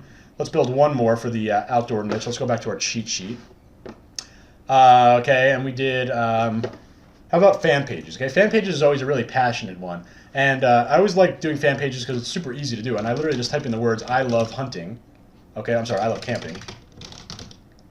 Okay, and you're going to find that there are a ton of different ones just related to fan pages. We're going to start entering these in here, and you're going to see all these recommendations start coming up. Love camping, going fishing, camping, hunting and camping with my family, camping, etc., etc. Right, all these different fan pages that aren't necessarily tied to any brand. Right, there's no brand called I like and go camping and fishing, but these are just fan pages. Okay, let's go camping, love to go camping, right? These are oftentimes going to be pretty small in size, so you're going to want to add a lot of these, okay? And I don't see any reason why we couldn't add all of these, okay? Now, Camping Life Magazine, we're not going to add, right? Obviously, we're not going to add Camping Life Magazine, but we are going to add it to our list here because magazines, Camping Life Magazine, okay? And in fact, I see another interest right over here, types of camping, okay? Backpacking camping, okay? So types of camping. You could use this as well. Okay, camping with family, camping with friends and family. These are just fan pages. Okay. Okay. Here might be another store. I'm sorry, not store, but a website. Okay. Camping Rock. So you could have stores, you could have brands, and then you could have websites. Like this would be a community website, like Go Camping America. They're not selling anything, just like a community website. And definitely a really nice one. Camping.info, same thing. Okay. See if there are any other fan pages that are related to that. Camping on the beach, I'll put that in there. You could try other spellings as well, like love camping, love camp, okay, like camp, camping fans, right?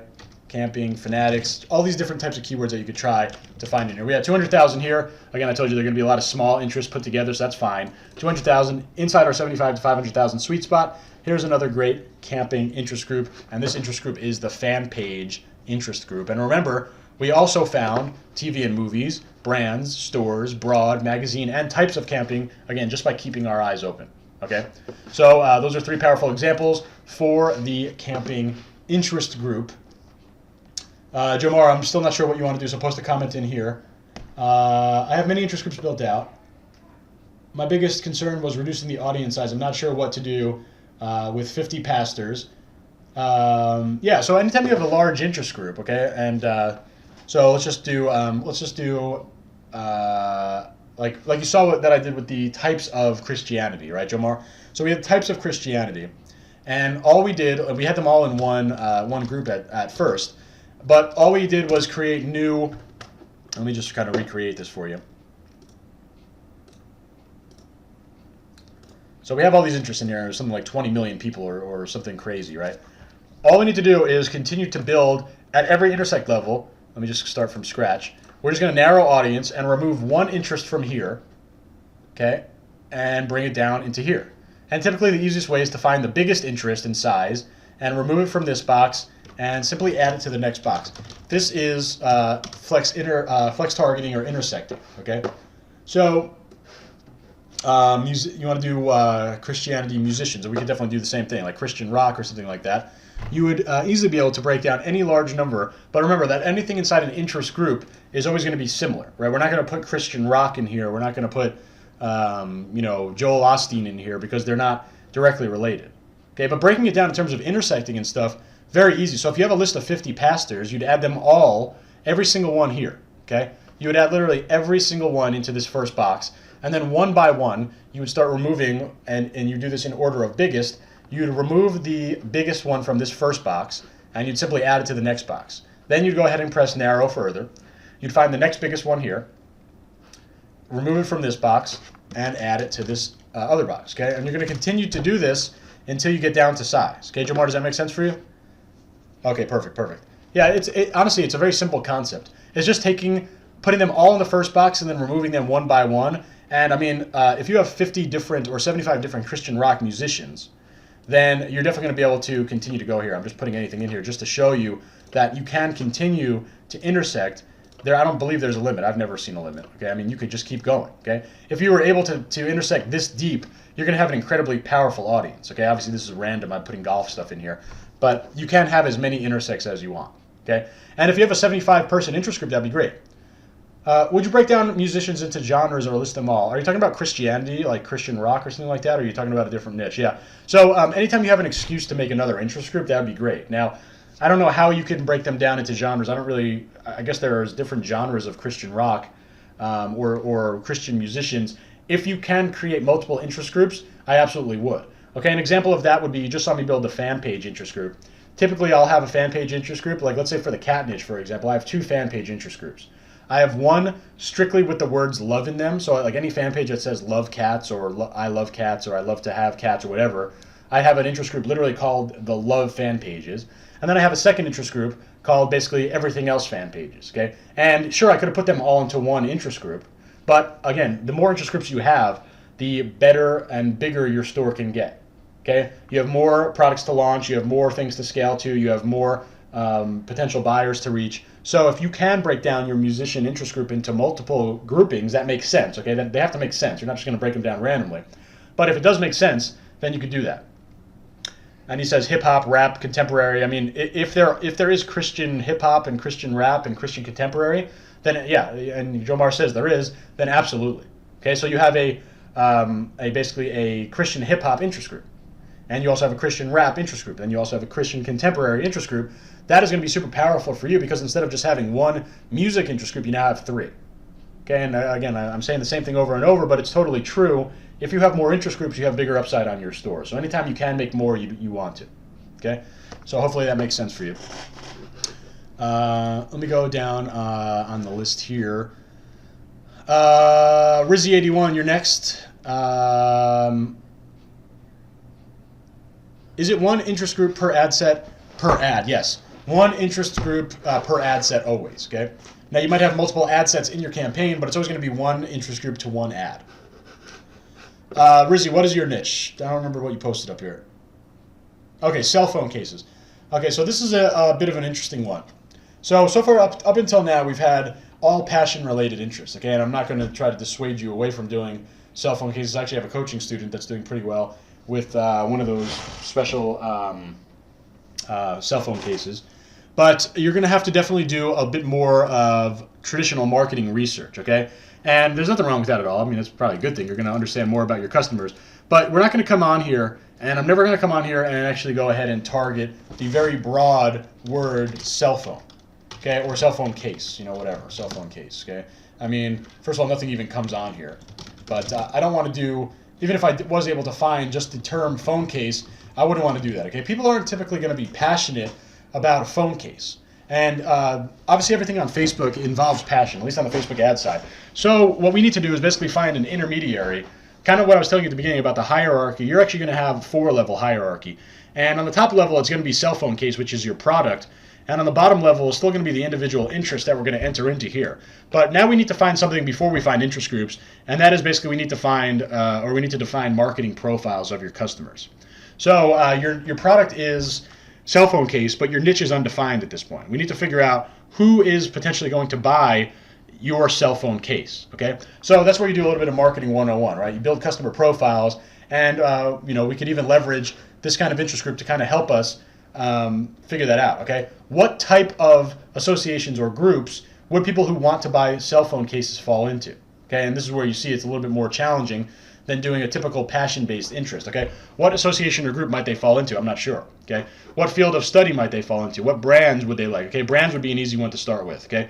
Obviously, brands, we can go for not only competing brands, but we could also go to complementary brands in terms of other type of technological brands, okay? Now, equipment, I think, would be an interesting one here. Equipment would be more like, I think, and this is a kind of an interesting case, this would be more about device use, right? What equipment do they already have? For example, you have an iPhone case, you want to go in here and you go under the you go under the behaviors, right? And you can go here to mobile device user, and you can actually come right into here and go into mobile devices by brand or operating system. Typically, you just come right into here, right? And you can go here and select all of the iPhone users that you would want. So here's a very basic interest group for you. This would just be the massive interest of iPhone users. Okay, and this is a no-brainer, obviously, in terms of doing iPhone cases. You'd want to go here. Now, you're going to see that we're at 75 million people. Okay, so with 75 million people, that's way too big. But there's no way to intersect this down. We're talking about individual users of these iPhones. So, in fact, your kind of secondary level, right? If you want to call it your niche, this is kind of your, and obviously you could also do the same for the Samsung styles or whatever other phone cases you do. But this is going to be considered your base niche, okay? This is where you're going to start for all of your interest targeting. This isn't going to be your final targeting, but this is what you're going to base off all your targeting. And this could also be replaced or duplicated for anything involving Samsung, Galaxy S or whatever, right? Depending on whatever product types you're going to have. So here would be your base audience. And now what we want to do is intersect on top of that some of that marketing stuff that we're going to figure out. Okay, so what other brands might people like that would be closely connected to phone cases? Okay, what other fan pages might they like? What other websites might they like? What other stores might they like? What other magazines might they like? Okay, so we could do a lot of these different things. Let's start with brands. Okay, now we can think of two different types of brands. We can think of just phone case brands. So let's literally type in phone case, and we can see all these different phone case brands. Okay, and we're just going to go ahead and start building the phone case interest group. Okay, I'm going to literally add all of these iPhone or any type of brand iPhones. Okay, and actually I'm going to remove this because this seems to be again, keeping your eyes open, two different things here. We have a brand and we have a store. So let's remove the brands for now. Okay, we'll come over here. Whoops, I gotta close that. We're gonna come with brands, brands and stores. Okay. And we're gonna remove this Lovo thing. And we're gonna come over here. We're gonna continue to build stores. Okay, so we got Case Sender Shop. We have cell phone cases. Okay, here is actually another. This could even be a fan page, right? Okay, any other stores? This looks like to be a brand, right?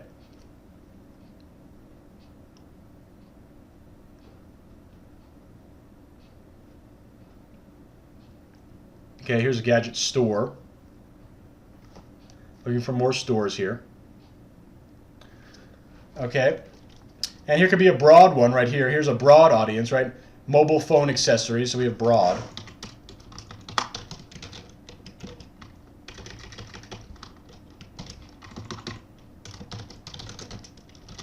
Mobile phone accessories. Okay. So we're going to look for other cell phone accessory stores. And what are we going to find here? So I think things like Best Buy and Amazon and Staples, too broad, right? We don't really necessarily want to go with that. We want to find stores that are very specific to cell phone accessories or cell phone cases. So how about Cellular Outfitter?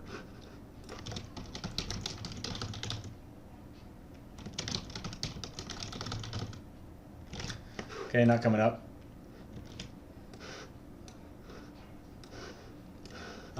Okay, looking at some other stores here. Empire Case.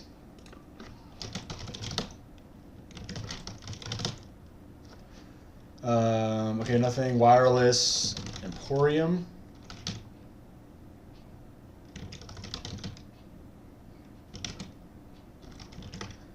Okay, nothing. So I'm not finding even enough for cell phone case stores. That's okay. We're going to go and look for something else. We'll go for the brands, okay? So cell phone brands we'll definitely be able to put. So this will be more about the competitors' cell phone case brands, okay? And you mentioned OtterBox, right? We're going to be able to type in OtterBox and probably have some good recommendations coming on right afterwards. Okay, LifeProof, Casemate, Spec, Mophie, Castify. We're not going to put in the stores, right? See what Tech21 is. Tech21, discover unique protection for mobile devices, so more cases there. Okay, Tech21. And we're going to see if there are any other brands here.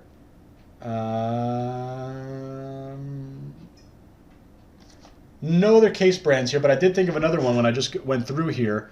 Belkin.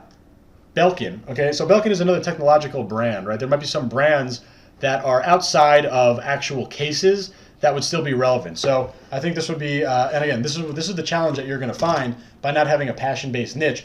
We need to basically find things that are what we think are potential customers. What else might they like? So non-related case or non-case related case-related brands, i.e. Belkin. Okay, so other tech-related brands. But it looks like we have all of the case brands here, and we're at 1.6 million people. So we need to do a further intersect, and what we're going to do is take the biggest one here, and that's Casemate. Remove that here and add it into the next box, Casemate, and we're down into 120,000. So what we have here is 120,000 people who, first of all, have an iPhone. Okay, that's the important part. We're pre-qualifying all these people. They have an iPhone already. And now we're intersecting them with at least 2 different brands of cases. Okay, this is going to be a really great one for sure. And Rizzy says Peel is another one. Let's see if Peel comes up. Unless it's the Peel. No, it doesn't look like Peel is available on here. Maybe it's a little bit too small in terms of that. Okay, so this is a good one, and this is probably your most directly related one, obviously. And what you'd also want to do is remove all these and see if if you're also going to be able to have the exact same interest, but with a different device. Right now, you're going to be able to use Samsung and go over here and do Galaxy, whatever the Galaxies are. I don't even know. But you're going to check out all these boxes for Galaxy phones to make sure that they have all whatever phones that you're leveraging. And then the cool thing about this is that if it works probably for iPhone, it's probably a good chance it's going to work for Galaxy as well. So I'm adding these over here. 36,000, 40,000 people, so we might want to remove this intersect because there's probably more iPhone users than anything else. But once we add this back in, 560,000. So you have a nice, you have a disadvantage and an advantage. Okay, disadvantage is there's no direct passion, but a big advantage is that if you find one interest group, you basically get to double it automatically because you're going to have a whole interest group for iPhone and a whole interest group for Galaxy. To be honest, I'm not so sure if there's any other phone brands that are worth selling, but you could definitely experiment. Okay, so there's one interest group. Now, coming back over here, taking a look at what we found, right? We did brands as well, that we found that. We did that. Stores we weren't really able to find. How about broad? Okay, we could try the broad. Mobile phone accessories here. What about magazines and this type of thing, like Mashable and The Verge? I think, you're going to absolutely want to test those. But I would like to find things that are more directly related, right? When you go in the magazine side of things, and I definitely think Mashable and those tech-related blogs would be great. My kind of issue with that is, a lot of people with iPhones like those brands. I'd like to give you something a little bit more precise than that, okay? And that's what I think we're going to, again, that's the total challenge that you're finding there. I think it's definitely an absolutely great interest group to build, the magazine one, but, I think it's going to be a little bit less, just kind of a little bit less defined, okay? So let's go ahead and build this broad one, okay? And again, your base audience is always going to be these mobile device users, whether it's going to be iPhone or Samsung or any other manufacturer that you think is worthwhile. I'm not sure if there are any. So we're going to start over here, and we're going to build the broad one. Okay, I'm just putting these all in here. And we're going to do the broad one where we saw mobile, what was it called? Mobile phone accessories. Okay, mobile phone accessories. Okay, we'll see if they give anything else. Mobile accessories, iPhone accessories, that's a good one. Okay, so let's add these two. Anything else very related to that? Okay, this gives me another idea. Okay, so coming back over here, we have fan pages, right? Now, I don't think there's going to be a fan page. I would be very surprised if there was a fan page that says, I love phone cases, but there are definitely iPhone fan pages, and at the same time, there's also Samsung fan pages, okay? Or Galaxy fan pages, right? So that's going to be another one, another good one to do. And again, you need to basically figure out who is your customer, right? And if your customer loves iPhones, like they like different iPhone-related fan pages, and they own an iPhone, then there's probably a pretty good chance that they could be a potential customer of yours, okay? So in this case, we don't need to intersect at all. We're at 110,000. People that like these different broad interests combined with the iPhone thing here, and we're going to also do the exact same thing with the Samsung, right? You'd probably be able to build two interest groups. Anytime you have an interest group, you basically have two, okay? And let's do that other one that I found. Let's do fan pages. You just type in love iPhone. Okay, and obviously you're not going to want to do, and this is funny, that's I love phone covers, but I really don't think that's going to be a good one. Let's see any, okay, iPhone fans, okay, iPhone lovers, okay, iPhone fans, circle of iPhone lovers, right? These are huge niches. Now, obviously, you're not going to put iPhone lovers with Samsung, but this interest group would be the exact same thing if you had it for the other place, okay? And here's another interesting one, okay? Another one to take note of. How about phone-related news sites / blogs, or we could even call this brand / phone-related blogs, right? There's tons of sites on Apple lovers, right? There, this one specifically is about iPhone news, right? There's going to be tons of different Apple-related fanboy sites, right? Those would work as well, kind of similar to this. So instead of the fan page group, you'd have like the community or website group, okay? But here's one. Again, I don't see any other fan pages. We could type in love iPhone, love Apple iPhone. Okay, I don't see anything else. So this is a great interest group as well. You don't need to intersect it at all. We're right here at 250,000. 250,000 people own an iPhone and like an iPhone lover page, okay? I mean, this is another great interest group for you, and I would do this. Now, Rizzy says, would you do Apple fan sites over Mashable? I would, okay? Because I think that Mashable is just too broad, and in fact, I think Mashable is too broad in general. I would go for more gadget-related blogs than Mashable, just because Mashable is so big. Okay, I think like going with things like The Verge and Mashable would be kind of the equivalent as going for things like,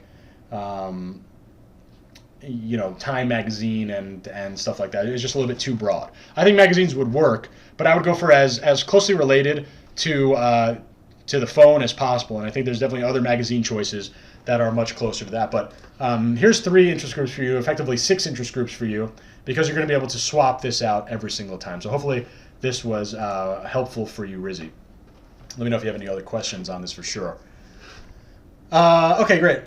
One more question. Do you ever include the buyer behavior? No, and never. Okay, and the only time I ever even go on the behaviors is for these this right here. All this other stuff, it's awful. Okay, I don't like using any of this stuff. This is third-party data. I think I might even say over here. Whatever. But yeah, I don't really like this. I definitely don't like doing any of this purchase behavior. Okay, I think it just never really worked. A lot of other people have said the same thing. I haven't spoken to one person that has found any success using any of these behaviors except this right here. Okay, the mobile device user, because this isn't even really a behavior. This is just data. This works for sure. Yes, this absolutely works for sure. Okay, cool. So we're going up the list now, and we got Mikey. Mikey, I don't remember what niche you wanted to do, so post it in here. Yeah, Rizzy, you're very welcome. Glad you found it helpful. What niche is it? Mom niche. Okay, great. This is a great niche. Mom niche, super passionate niche, and we're going to go to our cheat sheet to start. Okay, so mom niche, we're going to be able to find a lot of different things here. I'm going to tell you things obviously we could throw out field of study and job title. It's probably not going to really work. But we're definitely going to be able to find broad interests. We're going to be able to find stores that are related. We're going to be able to find celebrities. We're going to be able to find fan pages. Maybe even be able to find events. So let's get started, and we'll just jump into any one of these. Let's start with magazines. I'm not sure if there are any, but we can find mom magazines. Okay. Mom magazines, mom groups, mom associations, mom events. Just typing in all these different things. We'll see what comes up here. Okay, and we're going to come over here, and we're going to take a look at all these different magazines. Okay, and we're going to literally just type these in. Now, obviously, with moms, right, there's some special targeting that we could do. We could do women, right? But what I think would be very good to you, and this is very similar to the iPhone example that we just previously did, go under Browse, Demographics, Parents, Moms, and then check off all these moms. Okay, this is going to be basically your base audience that you're going to intersect and add interest off of this. Okay, I think this is going to be way too big in terms of advertising just to this niche, because we have what, 29 million moms. Okay, and we could actually even go over here. You could do a Demographics, Parents, Moms. You could also go Demographics, Parents, Parents, All, and then set it to women. Okay, that's going to give you 57 million. So I would go with this one. It's a little bit bigger. Okay, 57 million people are parents and are women, which effectively mean 57 million people are moms. So we're going to start with this as our base audience, and we're going to start to add mom magazines here. Okay, and I'm finding these over here. We got parenting, working mom, so we'll do parenting magazine, and we're going to see all these recommendations right off the bat. Okay, and again, we're going to keep our eyes open. Okay, Smart Parenting is a magazine. Motherhood is a magazine. Oh no, it's not. It's a interest. Okay, we don't want that. Parents is the magazine. Practical Parenting magazine. Natural Parenting. Parenting Special Needs magazine. Okay. So keeping our eyes open, parenting.com. Let's take a look at what that is. Okay, maybe this is going to be an online blog / community site. It looks like it is, right? Actually, no. This is Parents Magazine. It shows that. So this is basically the same thing, or no? Parenting Magazine. Let's see. No, it's a different website. Okay, so there's parents.com and parenting.com. So parenting.com, keeping our eyes open. We have this over here. Parenting.com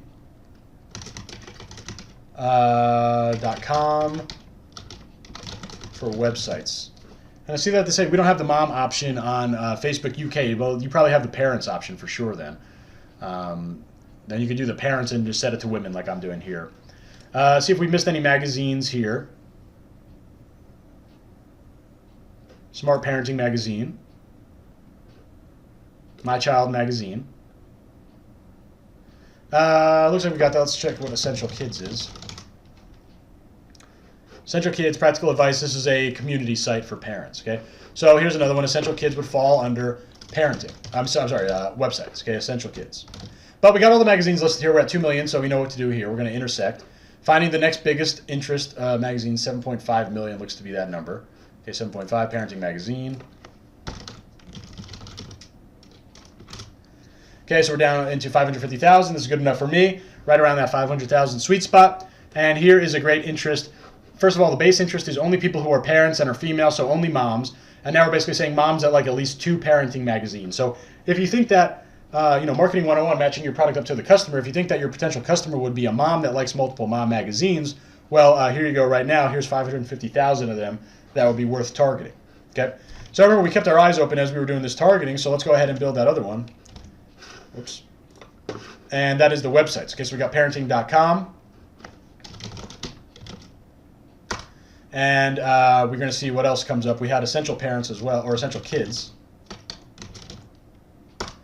And let's see what else comes up. Mouths of Mums. Let's see what that is. Mouths of Mums. Product reviews. I guess this is basically a community website, right? I don't think product reviews would be enough on its own to be, an interest group. So we'll add Mouth of Mums over here. Okay, let's see what the organized housewife is.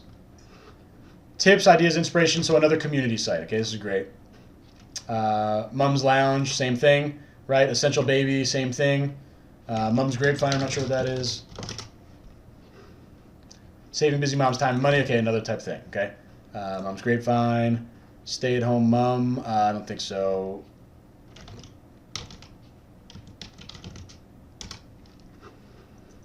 Blog. Okay, so another community site. And let's take, what is this? The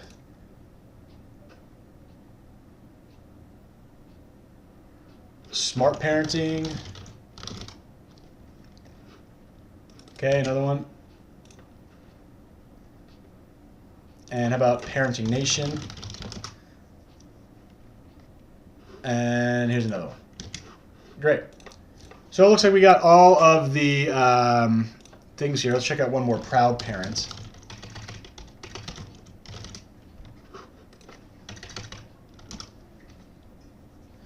Proud Parents, Funny Pictures, community site. Okay, cool.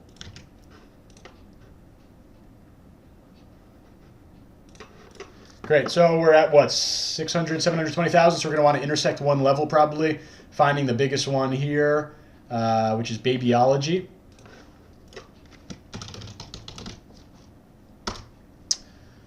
Okay, and this actually brought us down too small, so I'm going to put this back in here. Now, here's a good example. Do we want to intersect to be too small, or do we not want to intersect and be too big? Well, under 50,000 is a bit too small for me. So in this specific case, I'm not going to intersect any further. I already have the intersect off of the moms. I'm not going to do any further levels of intersecting here because I don't want to get too small, okay? So here's the second interest group for you in terms of the moms for the mom website group. Okay, and we'll go back to our cheat sheet here. Okay, we did stores, right? We did websites. How about we do fan pages? Okay, and we can literally start typing in our little thing like love mom. So how about this? Moms plus kids equals love. Let's do this. Love mom. I love being a mom. I love being a mom. I love being mommy. My kids are my life, right? These are all great fan pages here. And actually, because we have so many, I'm going to use this as an opportunity to actually create multiple interest groups for fan pages. So I'm going to only do anything that has the word love, or this heart, right? Anything involving love my kids or love being a mom will be one interest group. And then another fan page interest group will be any fan page that doesn't involve love. Okay, so this one doesn't involve love. Love, my kids are my life doesn't involve love. So I'm going to take out anything that doesn't involve love just for the excuse of having more interest groups, okay? I love being a mother. I love my kids. I hurt my kids. I love playing with my kids, blah, blah, blah, right? See if there are any other love. I love my daughters. I love my son. Okay, and all these other fan pages definitely are similar, but again, we're using this as an excuse just to create another interest group because there are so many here, and this is obviously too big, so we need to find a big one. It looks like I love my son is the biggest one. Oh, no, I heart being a mom. So let me put that in here.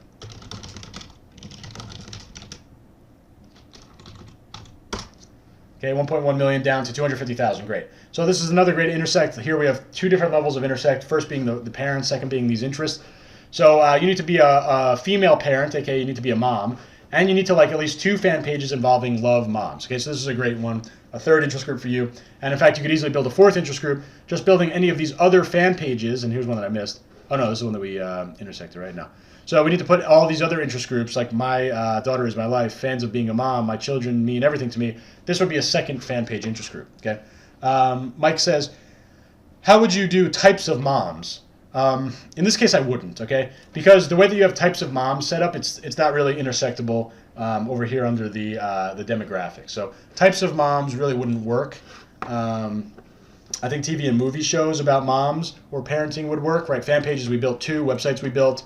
Celebrities, there could be celebrities that really are kind of involved in the mom and children's space. Stores, we could definitely do like baby stores and all that kind of great stuff.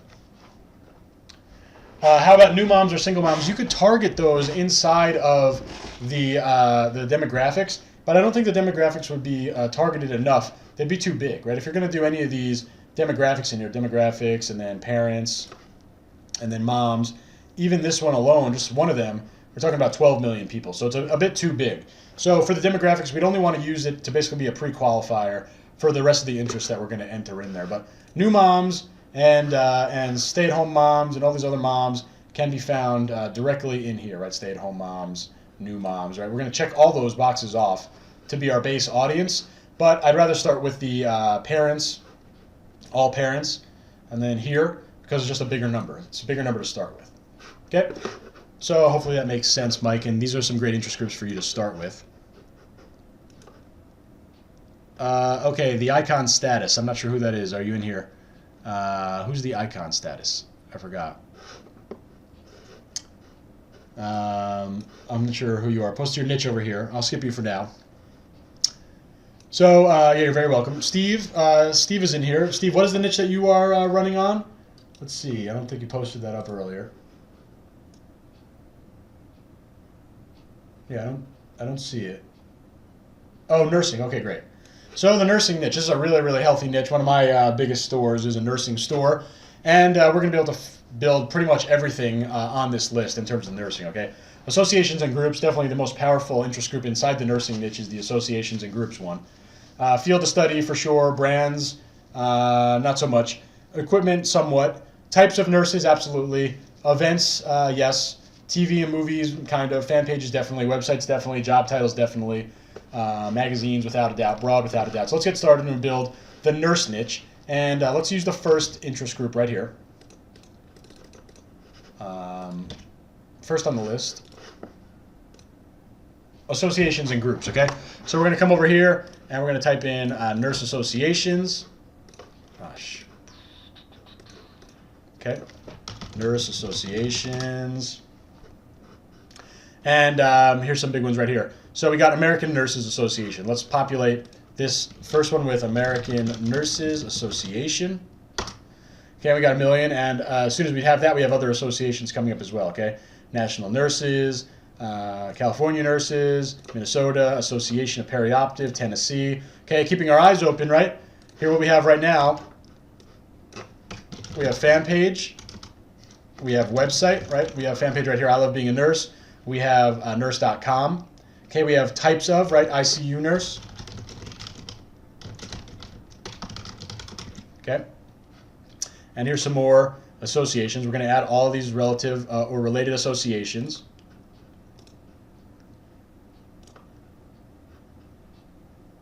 Okay, here's more types of, right? Emergency room nurse. Critical care. Okay, here's another website, rnrounds.com.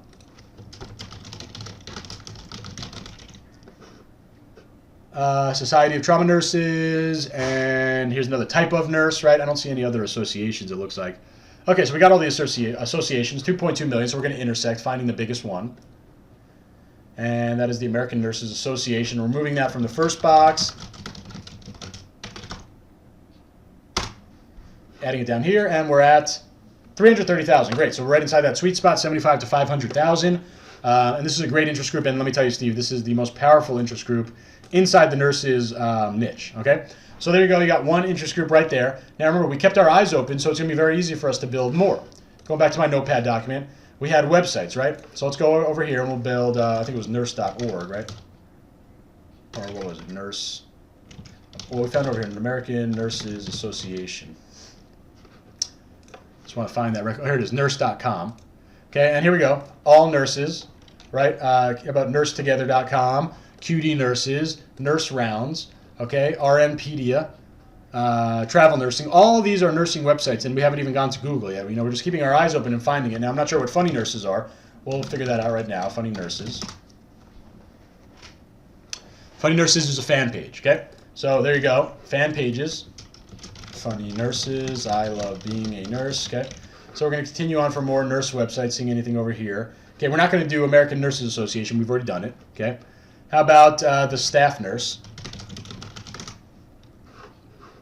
Okay, another fan page.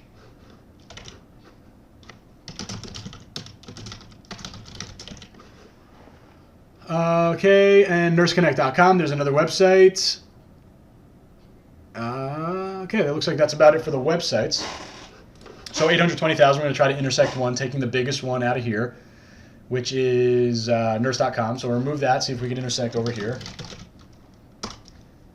So we're at 700,000 down to 84,000. There we go. We're right inside that 75 to 500,000 sweet spot. And these are people who like at least 2 different nurse interest groups on Facebook. Okay, so that's very powerful. I'm sorry, 2 different nurse websites on Facebook. So this is definitely a powerful one, Steve. Let's build one more for you. Okay, again, we kept our eyes open, so we can build types of nurse. We can also build fan pages. Let's go ahead and build fan pages. So we can do Funny Nurses to start. Funny Nurses, and here's some more fan pages, right? I love being a nurse. Then a staff nurse. Those are the ones that we had previously found on our document here, right? And what other fan pages are they going to recommend to us? Now in the suggestions, we got Mighty Nurse. Okay, here's one for magazines, right? We just identified another one, right? We have magazines. Scrubs magazine. Okay. Okay, Nurse Together, Nurse Rounds. Right? We use those for websites already. International Nurses Day. Here you go for an event. Okay. So we got more interest groups that you could build further. And now let's start doing some searches like Love Nurse. Or I love being a nurse. See if there's any other pages. Nurse, love, nurse. How about this for a TV show, right? Nurse Jackie. Okay. And here's all the job titles. We haven't even talked about job titles. That's another great interest group. It looks like that's it for the nurse fan pages. And we're at 1 million here. So we're going to want to intersect, taking the biggest one out and moving it into the next box, Funny Nurse. So we're at over 1 million. Now we're down to 330,000. Here's another great intersect. Only one level of intersect, but that's okay. People have to like at least 2 nurse pages on Facebook. Funny Nurses and at least one of these other ones. So there's a third interest group. This will be very helpful. I usually find too many groups to advertise. Yeah, you could leverage down to any group if you have a lot of them, and nurse is definitely a big, healthy niche. You're going to be able to narrow that down. Let me show you one more real quick because this is another easy one. Browse, demographics, where is it? Work, job titles, okay, and literally just type in the word nurse, and you're going to find all these nurses as well, okay, and there's different spellings and different representations of nursing. For example, you'd want to also type in registered nurse, okay, but look at all these people that are nurses now. You're hitting all of these people who have all self-declared in their Facebook job profile, 570,000 people that put in their profile that they're a nurse. Okay, so job title, if you could hit the job title in your niche, that's always a very, very, very laser targeted interest group because these people are literally self-declaring on their Facebook profile that they are nurses. Okay, Steve, so those are 4 interest groups for you. Hopefully they're very helpful. And I think you could run with any 4 of those and have some good tests. Okay, the next one on the list. Yep, you're very welcome. Let me take a quick look at something really quick.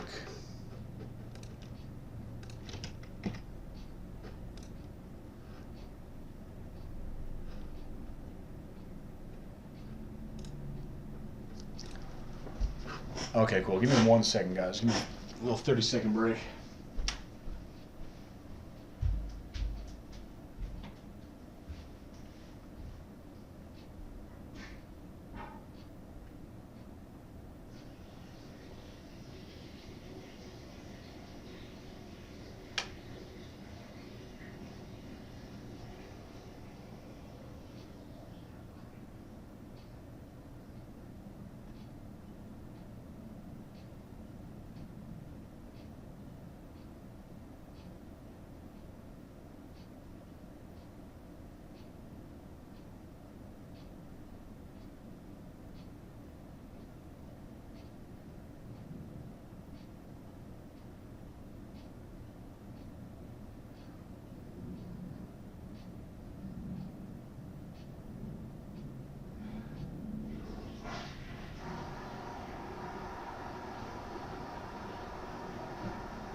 Okay, guys, we're back. Very cool stuff, Logan. I'm glad you're enjoying it. So next up on the list is Max. Okay, Max, what niche are we doing for you? It looks like you want to do detox. Is that right? In terms of the 4 products for testing, do you recommend shirts with 4 different designs? Yeah, 4 totally different designs. Okay, 4 different products. So if you're doing T-shirts, 4 different T-shirt designs. Okay, so Max, do you want to do detox? Tell me a little bit more about what you're trying to sell specifically for the detox niche. Is it more like fitness or what?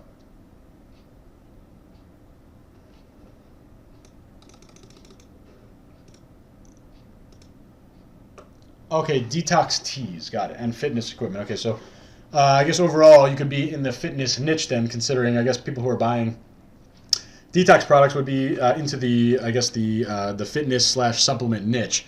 So again, this is going to be one that you need to do a little bit extra research, or a little bit. It's going to be a little bit more challenging, just because you don't have that direct passion connection. Now you could probably kind of fake the connection a little bit with the fitness side of things, because people are definitely passionate about that. So I think that will be the way that we would want to go. Now, it says play on the lose weight and get healthy factor. Now, you want to definitely be careful with that. Facebook does not like a lot of advertising about supplements or about weight loss, before and after type stuff. So you need to be extra careful on your advertising. But in terms of getting started, it's going to be the exact same way. So we're looking at our cheat sheet here, okay, and we're going to think about basically people who are, again, this isn't a direct passion, so we need to think a little bit more about marketing profiles. Who are the people that are buying detox teas and or supplements? Well, it's probably people that are into fitness. More specifically, they're probably very into fitness. If they're doing more than just exercising, they're also taking supplements on it. So we could think of a kind of a target customer profile as someone who is pretty into fitness, okay, and probably on the detox side, like you were saying, women. We could assume that it's going to be women, but that's not going to help us much in terms of our targeting. We need to find some sort of passion association there, okay? So what we can do is start off and think about fitness and or supplements, and obviously that's a massive niche. In fact, there's 120 million people in the fitness niche every month on Facebook. So we're going to have a wide variety of people to target. And let's get started. I think the most direct way when you're dealing with a very specific product like this is go after brands of competing factors. And we can take a look in Facebook and see if there are literally any other detox brands, but we're also going to leverage Google for that. Detox brands. Okay, so we're going to try to build the brands interest group for this niche, and we're going to literally type in over here and just see if there's anything that comes up for detox tea. Okay, and we got a couple. We have one tea detox. We'll see what comes up here. Okay, so there's definitely, I think we could definitely have, and I think this would be a kind of a cool way to go around, and maybe an interest group that we would have could be all about detoxing. Okay, so that's going to be people that are into detoxing for sure. So we can go over here and add any type of detox related interest in here and building a detox interest group. Now again, this isn't going to be a direct passion. We don't have any direct passion to hit on, so we need to kind of be a little bit more creative with our interest groups. So let's build a detox interest group right here, and then literally, well, this would be broad, right? Detoxification would be broad, so let's make a note of that. Okay, we got broad detoxification. Okay, and skinny me tea. Detox, here's another broad, right? Your tea. Well, your tea doesn't say anything about detox, so I'm going to keep that out. I'm going to keep this one out too. I'm going to keep this one because it does, I guess the name is referring to detox. Lemon detox. The Detoxinista. Okay, that's definitely going to be one relative to detox. Here's Detox the World. Detox. But, I'm going to remove that one. That one doesn't really work. Okay, and there's another one, green matcha tea. Okay, there's another detox. Detoxify bar, detox shop, great. Any other detox related things? That looks like it's it.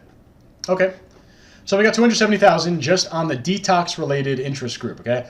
And I don't see anything apart from the broad. Let me see, detoxification.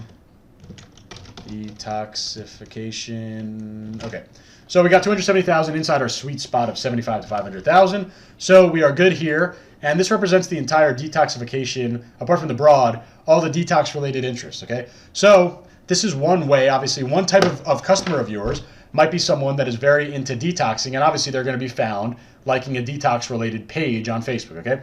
So this will be a representation of people that might like detoxing. And if you think Marketing 101, matching your product up to the right customer, if you think that right customer might be someone that likes detox products, then this is a great interest group to test. Okay, let's go along those same lines. What other things might people like that are potentially going to buy your products? Okay, and let's think more about the fitness side of things.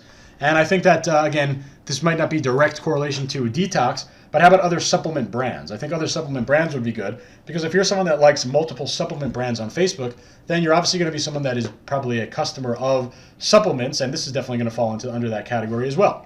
So we're going to go to Google, and we'll type in fitness supplement brands. And we're just going to find the most popular ones. Let's go top 50 best-selling brands. Okay, and we can take a look at these, and we can literally start typing in some of these onto Google. And these are more fitness-related than detox or anything like that. But the thing is, especially if you're also trying to sell fitness equipment, this would also work for that niche very well, because people that are going to buy supplements or fitness equipment are definitely going to also like multiple other fitness brands. Okay, you're not just going to buy. Your typical customer is likely not going to be a first-time supplement buyer, right? So this obviously makes sense in terms of Marketing 101 to show it to other brands. So I'm going to start typing in some of these brands here. And actually, I had it on women over here. You could put it, if you think that your product is only going to go to women, you could do here. I would probably recommend just doing both until you have some real hard data. But if it is like a product like Detox Tea, it's probably going to be fine to just do women, okay? So Optimum Nutrition. Okay, and here we go with all the recommendations: Muscle Tech, Muscle Farm, BSN, Cellucor. I'm not going to put bodybuilding.com, but that will give me another idea, right? How about, so we have supplement brands and supplement stores, okay? So BPI, Dymatize, Nutrex. So here you see, okay, that was Gaspari, sorry about that. RSP, Extend, USP. These are all brands, right? Gaspari, Blackstone, Beast. So you're going to put in all the brands in here. Okay, Nutrition Depot we're not putting in. That's a store. Okay, Gaspari, Cytosport. Okay, and maybe here's another one. Fitness celebrities, right? So that could be another interest group. And Scivation and Swole. Do we have everything here? Animal Pack. That's it. It looks like that's all the brands. Universal Nutrition. Okay, cool. So we got brands here, and we have 630,000. We can try to intersect one level, find the biggest one out of here, and take it out. We got 2 million on Muscle Tech, 2.8 million on Optimum. So we'll take that out and move that over here. And we're down to 52,000. So I'm going to remove that, put that back in the box, and this is another one of those cases where intersecting would bring us down too small. So I'm adding that back in. And we have 630,000. Here's an interest group, a second interest group for you. This is all on supplement brands, okay? Supplement brands, secondary interest group. I think another interest group that you could potentially build would be tea brands, okay? Now, it's not going to be anything about detox, but you might be able to hit on the angle of people who already like tea, right? We can go into Google and type in tea brands, and we'd be able to build an interest group off of these big tea brands. Again, they might not necessarily have anything to do with detoxing, but if you think that people who like tea may be potential customers for you, then this would be another good interest group to build. But let me build a different one for you. How about we build yeah, actually, let's go ahead and build that tea brand. I think that would be an interesting one to build. So we'll start adding these in: Tetley, Yorkshire Tea.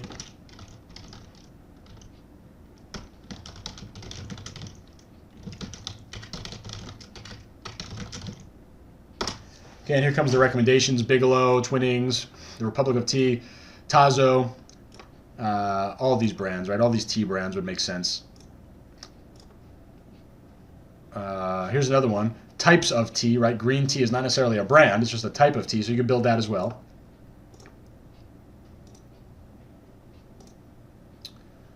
Okay, looks like we got all of the tea brands here. I'm not sure what Bewley's is. Let's take a look at that real quick. So there's a cafe. Okay.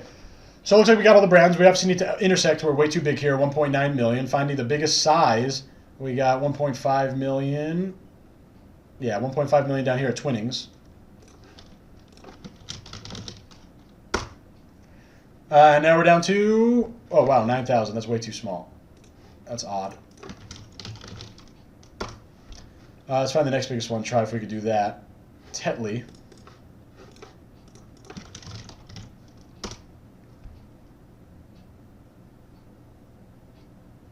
So too small again. So it looks like these are not going to be intersecting, and that's okay. This is a great example to show you guys then. Now, what do we do with this group if it's too big and we can't intersect it down to any size? Do we eliminate it completely, or are we going to use it? Well, I never want to eliminate any interest groups because, like I said at the beginning, there's only a finite number of interest groups, okay? So we're not going to do that, but we're going to definitely kind of understand that this is probably one of our less powerful interest groups because of the fact that we don't have any intersecting here. So this would probably be at the bottom of my list to test, but absolutely would still get tested no matter what. Max says, in England, people start fights over their teas. I believe that. I definitely believe it.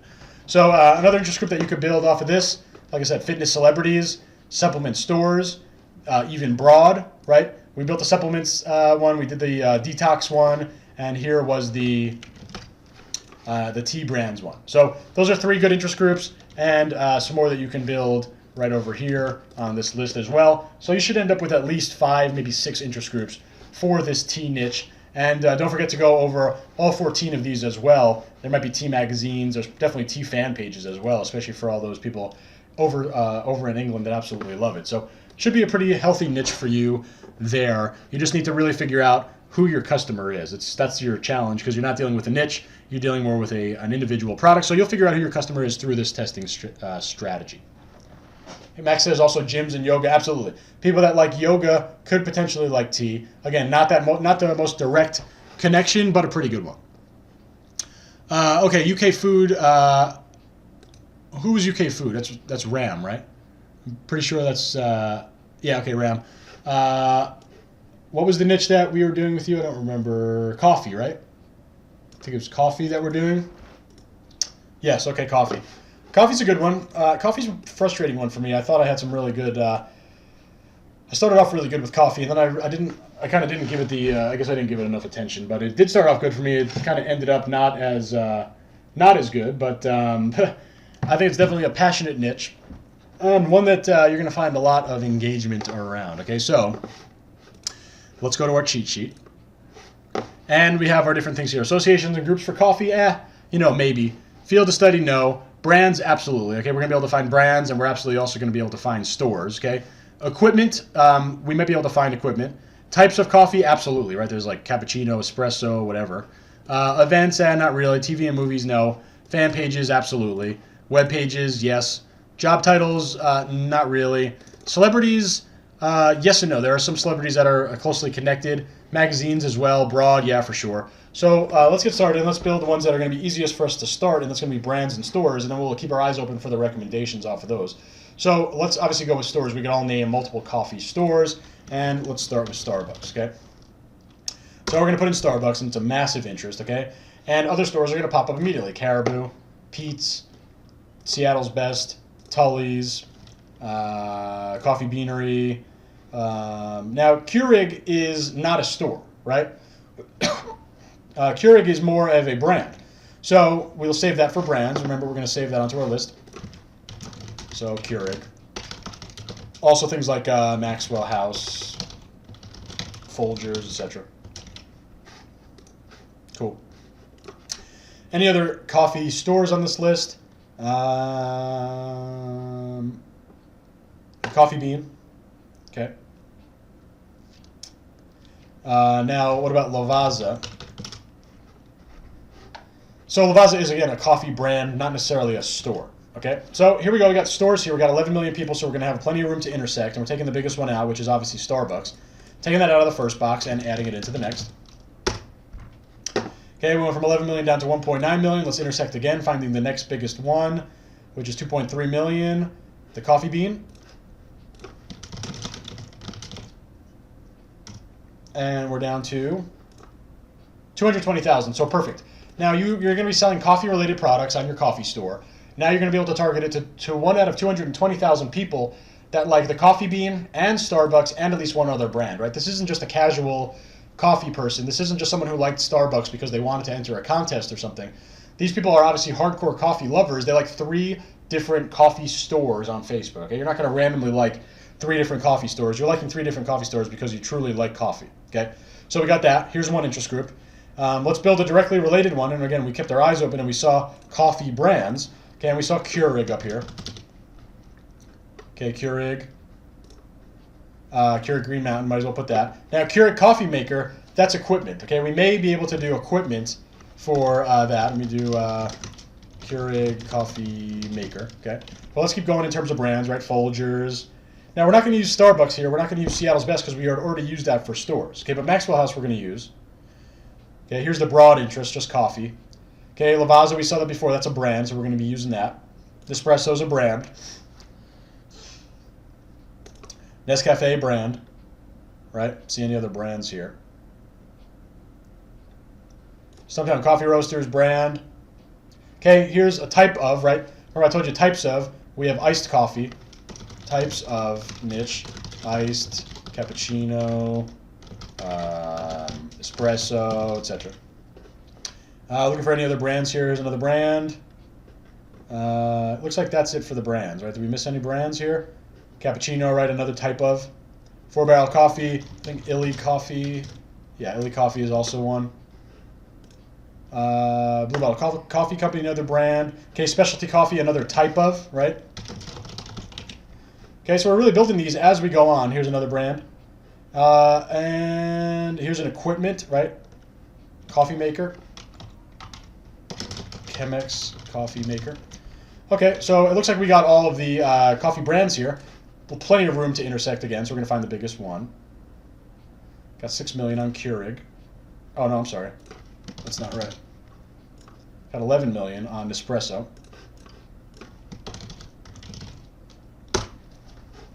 Okay, we're down to 560,000. Again, I'm not going to nickel and dime. We're right around there. So I'm going to go with this interest group. Here's your second interest group for the coffee niche. This is brands, okay? Brands of coffee types. Okay, not stores, but brands. And how about we build the types of? Now, we saw cappuccino.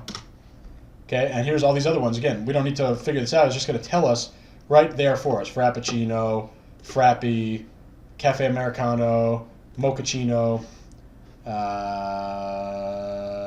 Macchiato, Turkish coffee. That looks like that's about it. Specialty coffee. Okay, great.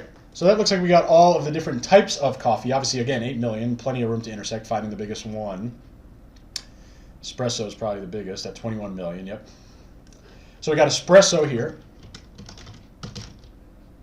Okay, we dropped our audience size to 1.5 million. Let's find the next biggest one. Cappuccino at 15 million.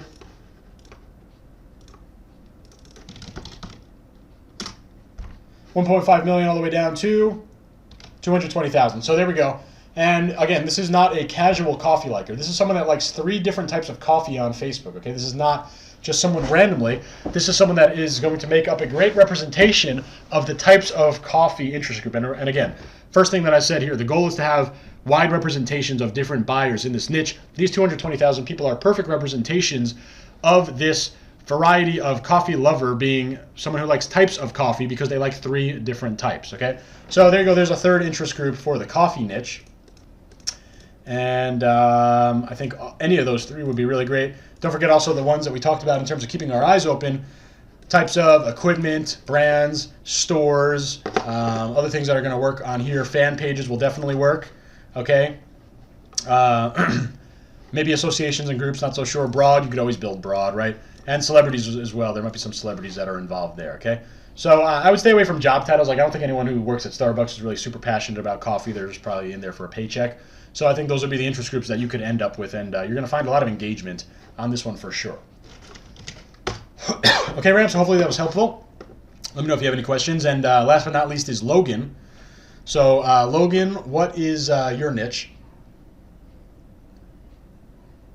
So Ram says 3 different interest groups, 3 different ad sets, 3 different products. You'd want to use different ads because you'd want to have 1 ad for each product. Okay, so Logan is doing entrepreneurs, okay? And this is obviously a passionate niche. And I think, what is that website called? Startup Minds or something like that? Startup Junkie or something? I forgot what it was called. Startup T-shirts. Um, Obviously, yeah, Startup Drugs, right? Everyone wants to copy this website. I don't think they're even doing that well, but they pretend to be. But we have this. And the entrepreneur niche, very, very easy to target, in my opinion, because we're all present online and specifically on Facebook, and there's a lot of us on there. So we're going to be able to find a lot of interest there. And we can start over here. And this is going to be very straightforward, right? We have magazines, definitely going to work. Associations will work as well. Field of study will definitely work in terms of entrepreneurship. Brands, somewhat. There's going to be, magazines and brands will probably kind of transcend each other. Types of entrepreneurs, maybe. Events, absolutely. TV and movies, absolutely. Right? Fan pages for sure. Websites for sure. Job titles, yes. Celebrities, yes, in terms of famous entrepreneurs. So let's start with magazines, okay? And we need to think about what magazines would entrepreneurs like, and obviously they're going to like Entrepreneur Magazine, but there's other magazines as well that they're like. So we'll type in Entrepreneur Magazine. And of course we have Entrepreneur the Magazine. So we'll put that in here. Entrepreneur Magazine, and right immediately it's going to give us other magazines that are very related to Entrepreneur Magazine, for example, Inc. and Fast Company and Fortune and Harvard Business Review, Bloomberg, Forbes we can count as a magazine or a website. In this case, we're going to put it in the magazine section. Business Insider, Wall Street Journal will fall into that, Economist, Financial Times, right? New York Times I'm not going to put in there, okay? TechCrunch I'm going to put as the website, okay? Because TechCrunch does not have a printed magazine, but all these other places, Business Insider shouldn't be in here either, but all these other places have printed magazines, okay? So Money Magazine as well, okay? Now here's a couple other ones, right? TechCrunch, VentureBeat, Mashable, these are going to be the online magazines. So we could have online magazines. We could also have print magazines, okay? This would be, like I said, TechCrunch, Mashable, VentureBeat, okay?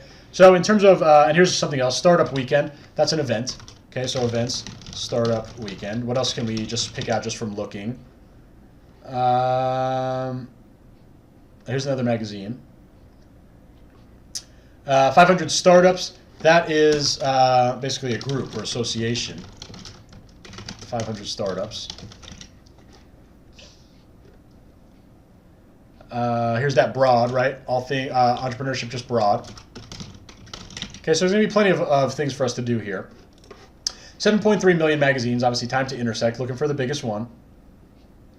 Forbes at 37 million, we're going to remove it from the first, put it into the second, and we're probably still going to be a little bit too big.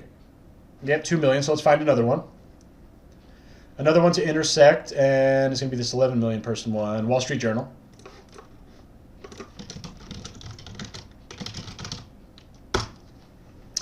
Okay, and we're down to 640,000, and we can even try to intersect one more time, and if we can, it's going to be a really great audience. Let's try Wired Magazine.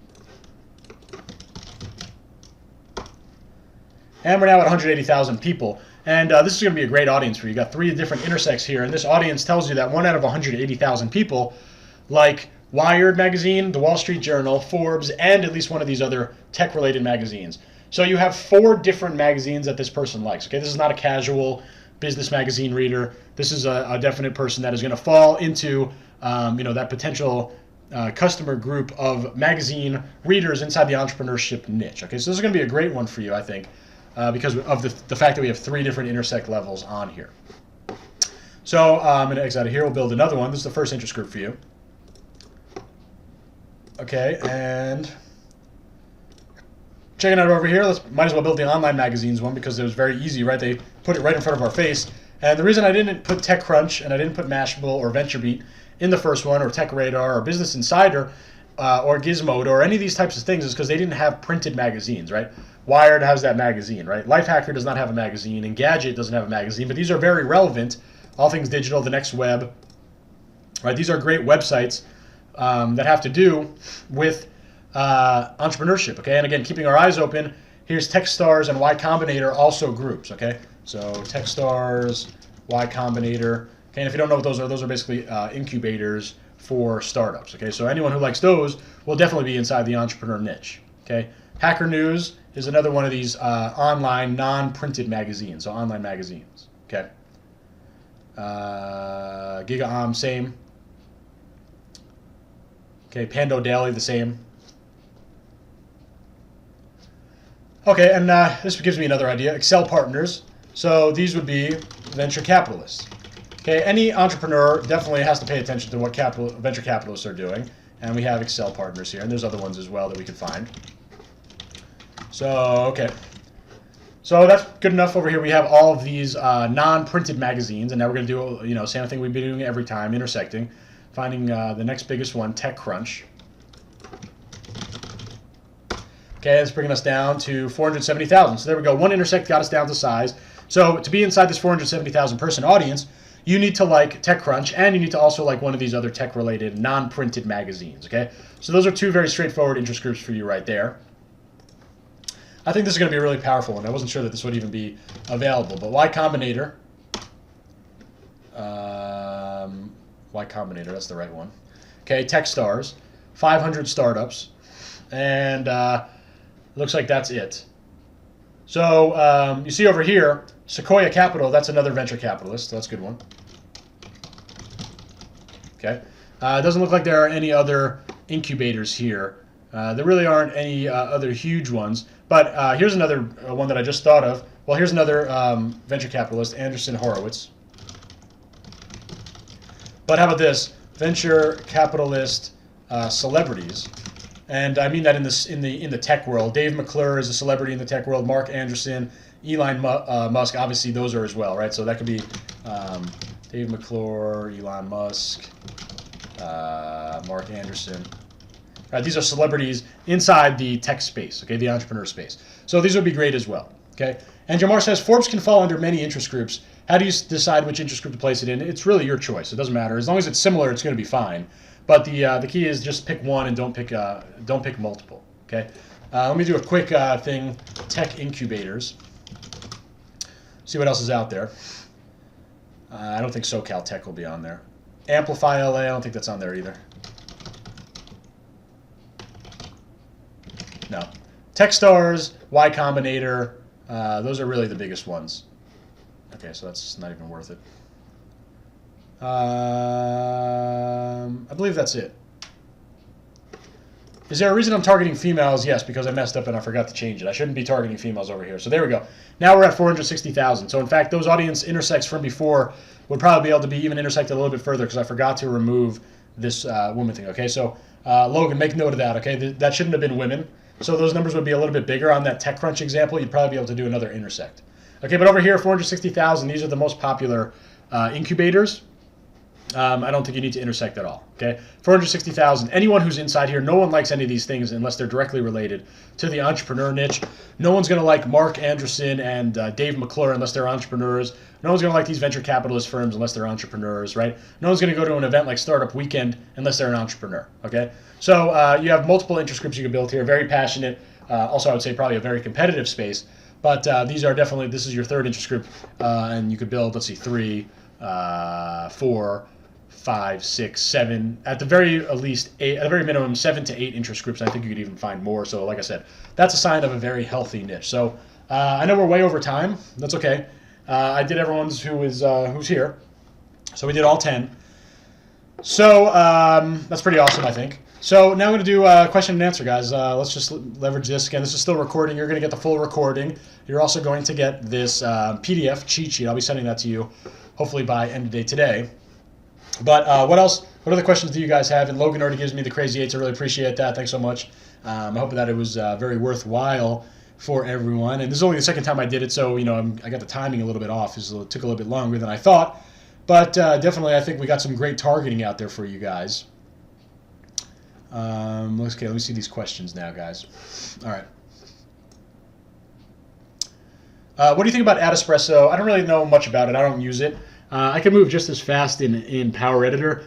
I'm mostly just kind of, I don't want to learn anything new, and I don't want to teach anything new to my my assistant and stuff like that. So I don't really have much of experience with Adespresso, so I couldn't really tell you.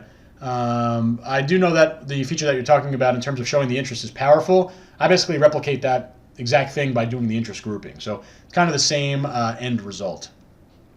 Once you find a winner, is that when you would broaden up the audience by only having 2 interests? So yeah, when I find a winner, it's not. I want to run through the entire audience before I remove any intersects. Okay, so let's say you have a 3-level intersect and it's 100,000 people. Well, once the ad stops showing to new people, and you find that out by looking at the reach and the frequency, the reach will stay the same, but the frequency will go up. That's when you would want to undo that intersect, but only after the fact, only after you had run through the entire audience. How would I recommend doing video ads? The easiest way is to just basically take the photo mock-ups of your product, like let's say you're doing a t-shirt or whatever, take different mock-ups like different colors or different styles in terms of like hoodies and t-shirts, and just create a video slideshow ad. All you need is 3 images to create that video slideshow ad inside of your Facebook ads video platform underneath the video view ad objective. Is it better to use the raw website link, or should we go with the shortener like Bitly or Google? I like using shortener just because it's pretty. Okay. I just think it's a little ugly to do the long URLs on Shopify. I've been targeting people who follow Tai Lopez and Gary Vaynerchuk. It hasn't been working too well.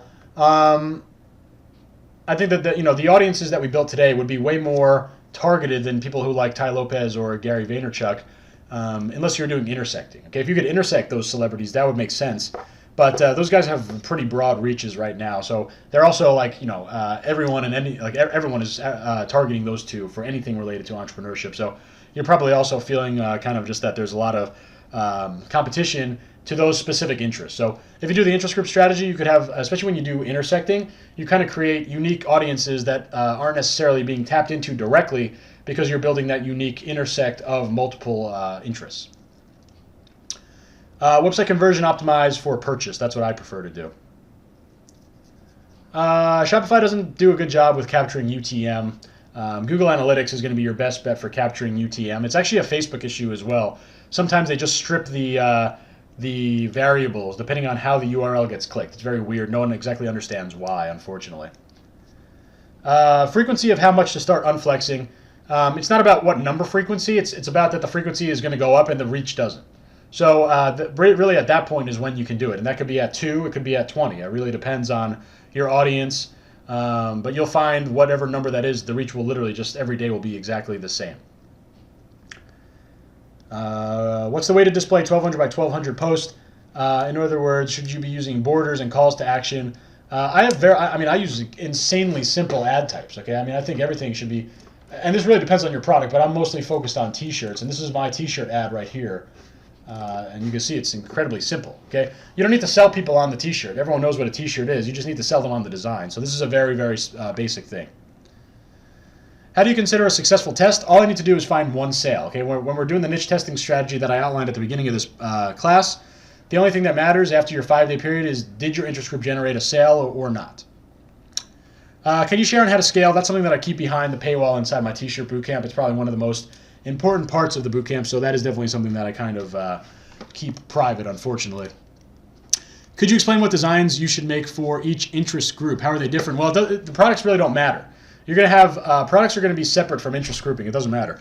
If you want to do t-shirts, you're going to have 3 separate designs. If you want to do drop shipping, you're going to have 3 different products. The bottom line is you want to test different products only for the sake of, you don't want to basically ruin your test. Let's say you have a t-shirt that no one will ever buy no matter what. Even if you pay people to buy it, they still wouldn't, just because it sucks or for whatever reason.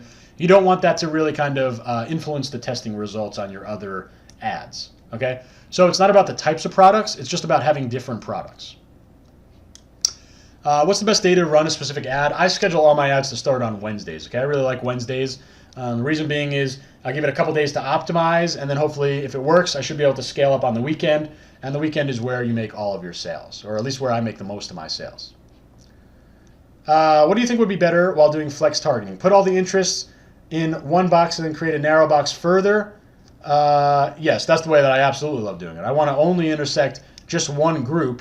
So you start with all of them in one box, and then you add them one at a time. Okay, you don't want to be. You only want to flex target within one group.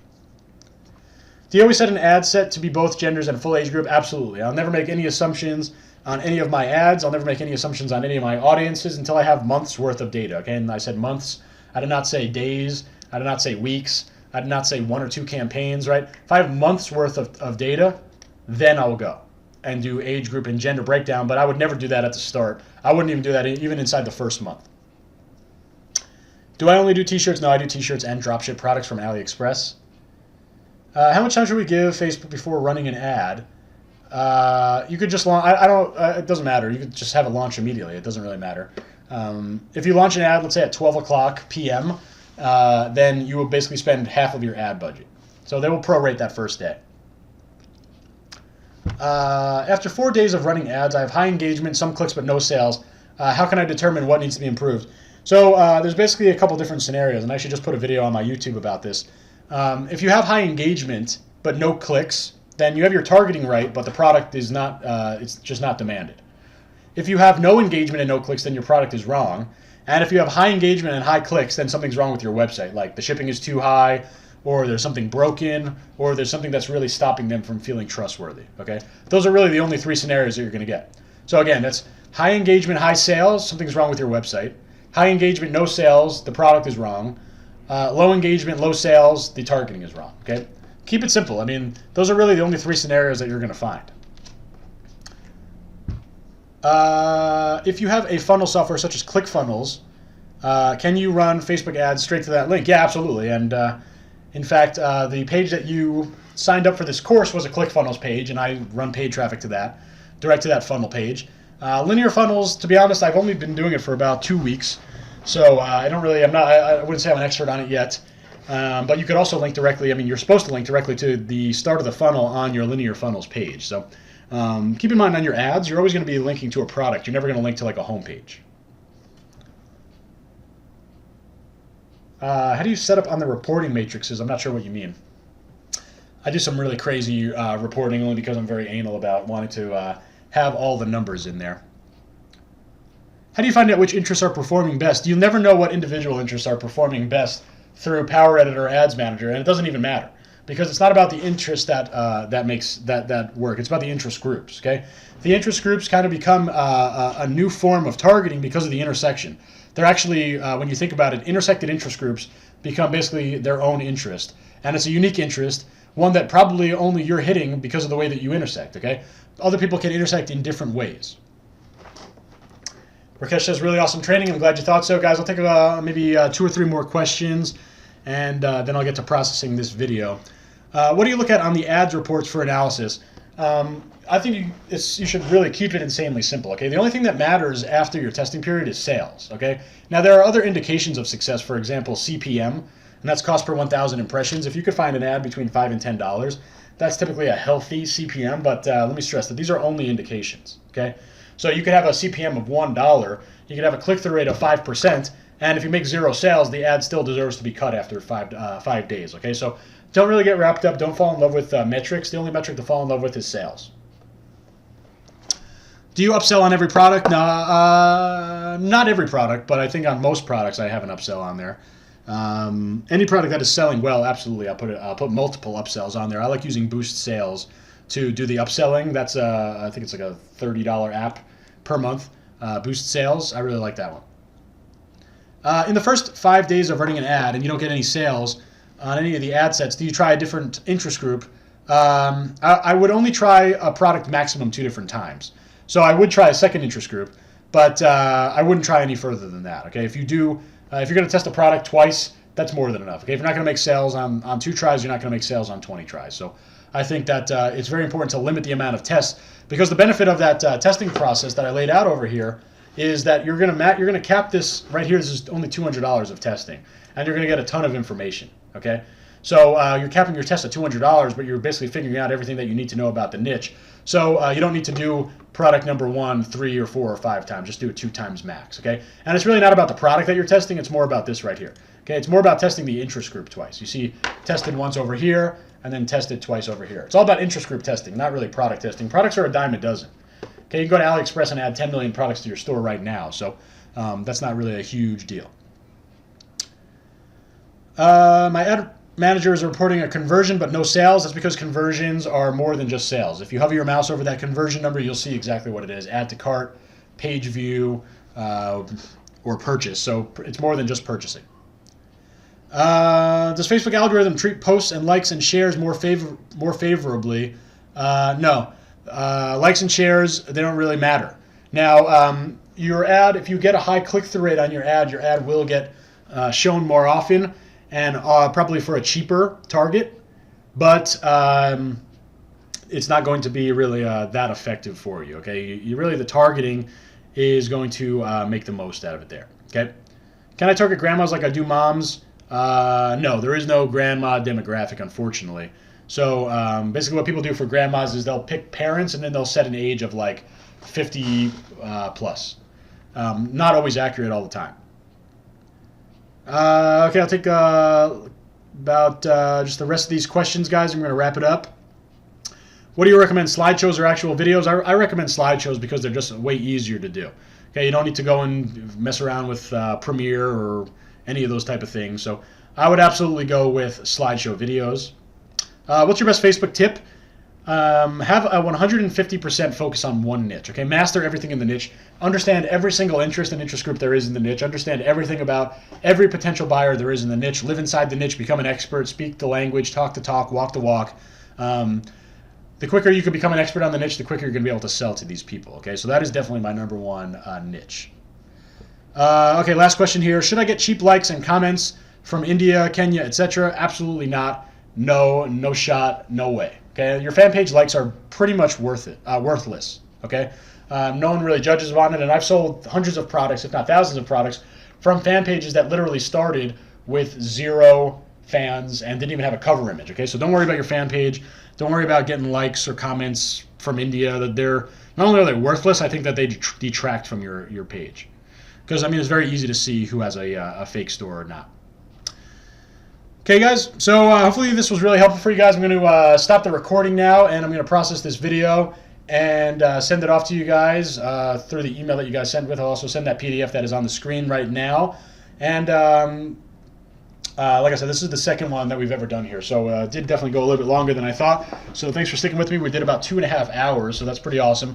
What do you guys think? I mean, was this worthwhile? Was it missing something that you were thinking? Was it not what you were thinking? Give me some feedback on here, and so I can kind of improve this. I think I'll probably do this a little bit more. And definitely, if you enjoyed this, it would be a huge help for me if you could post in my free group, Senior Shopify Mastermind, kind of just giving a little testimonial or a little note or whatever, just to kind of provide some feedback on this, because like I said, this is a brand new offering. This is only the second time I've ever done this. So here's my free group. I'm sure you guys are in this group anyway, since this is where I posted the offer. So if you could post a little testimonial, that would be really awesome, and that'd be great. Logan says, thank you so much, Justin. Yes, it was just a bit long. Yeah, definitely a little bit longer than I had wanted. Your money as always. You've made me a customer for life. Awesome. I really appreciate that. Thank you. Made me think about ads in a totally different way. That's great. I think this is definitely the way that you're going to want to really learn. You're awesome in a non-romantic way. Okay. Thank you. I appreciate that. Cool. So, I'm going to stop the recording now, and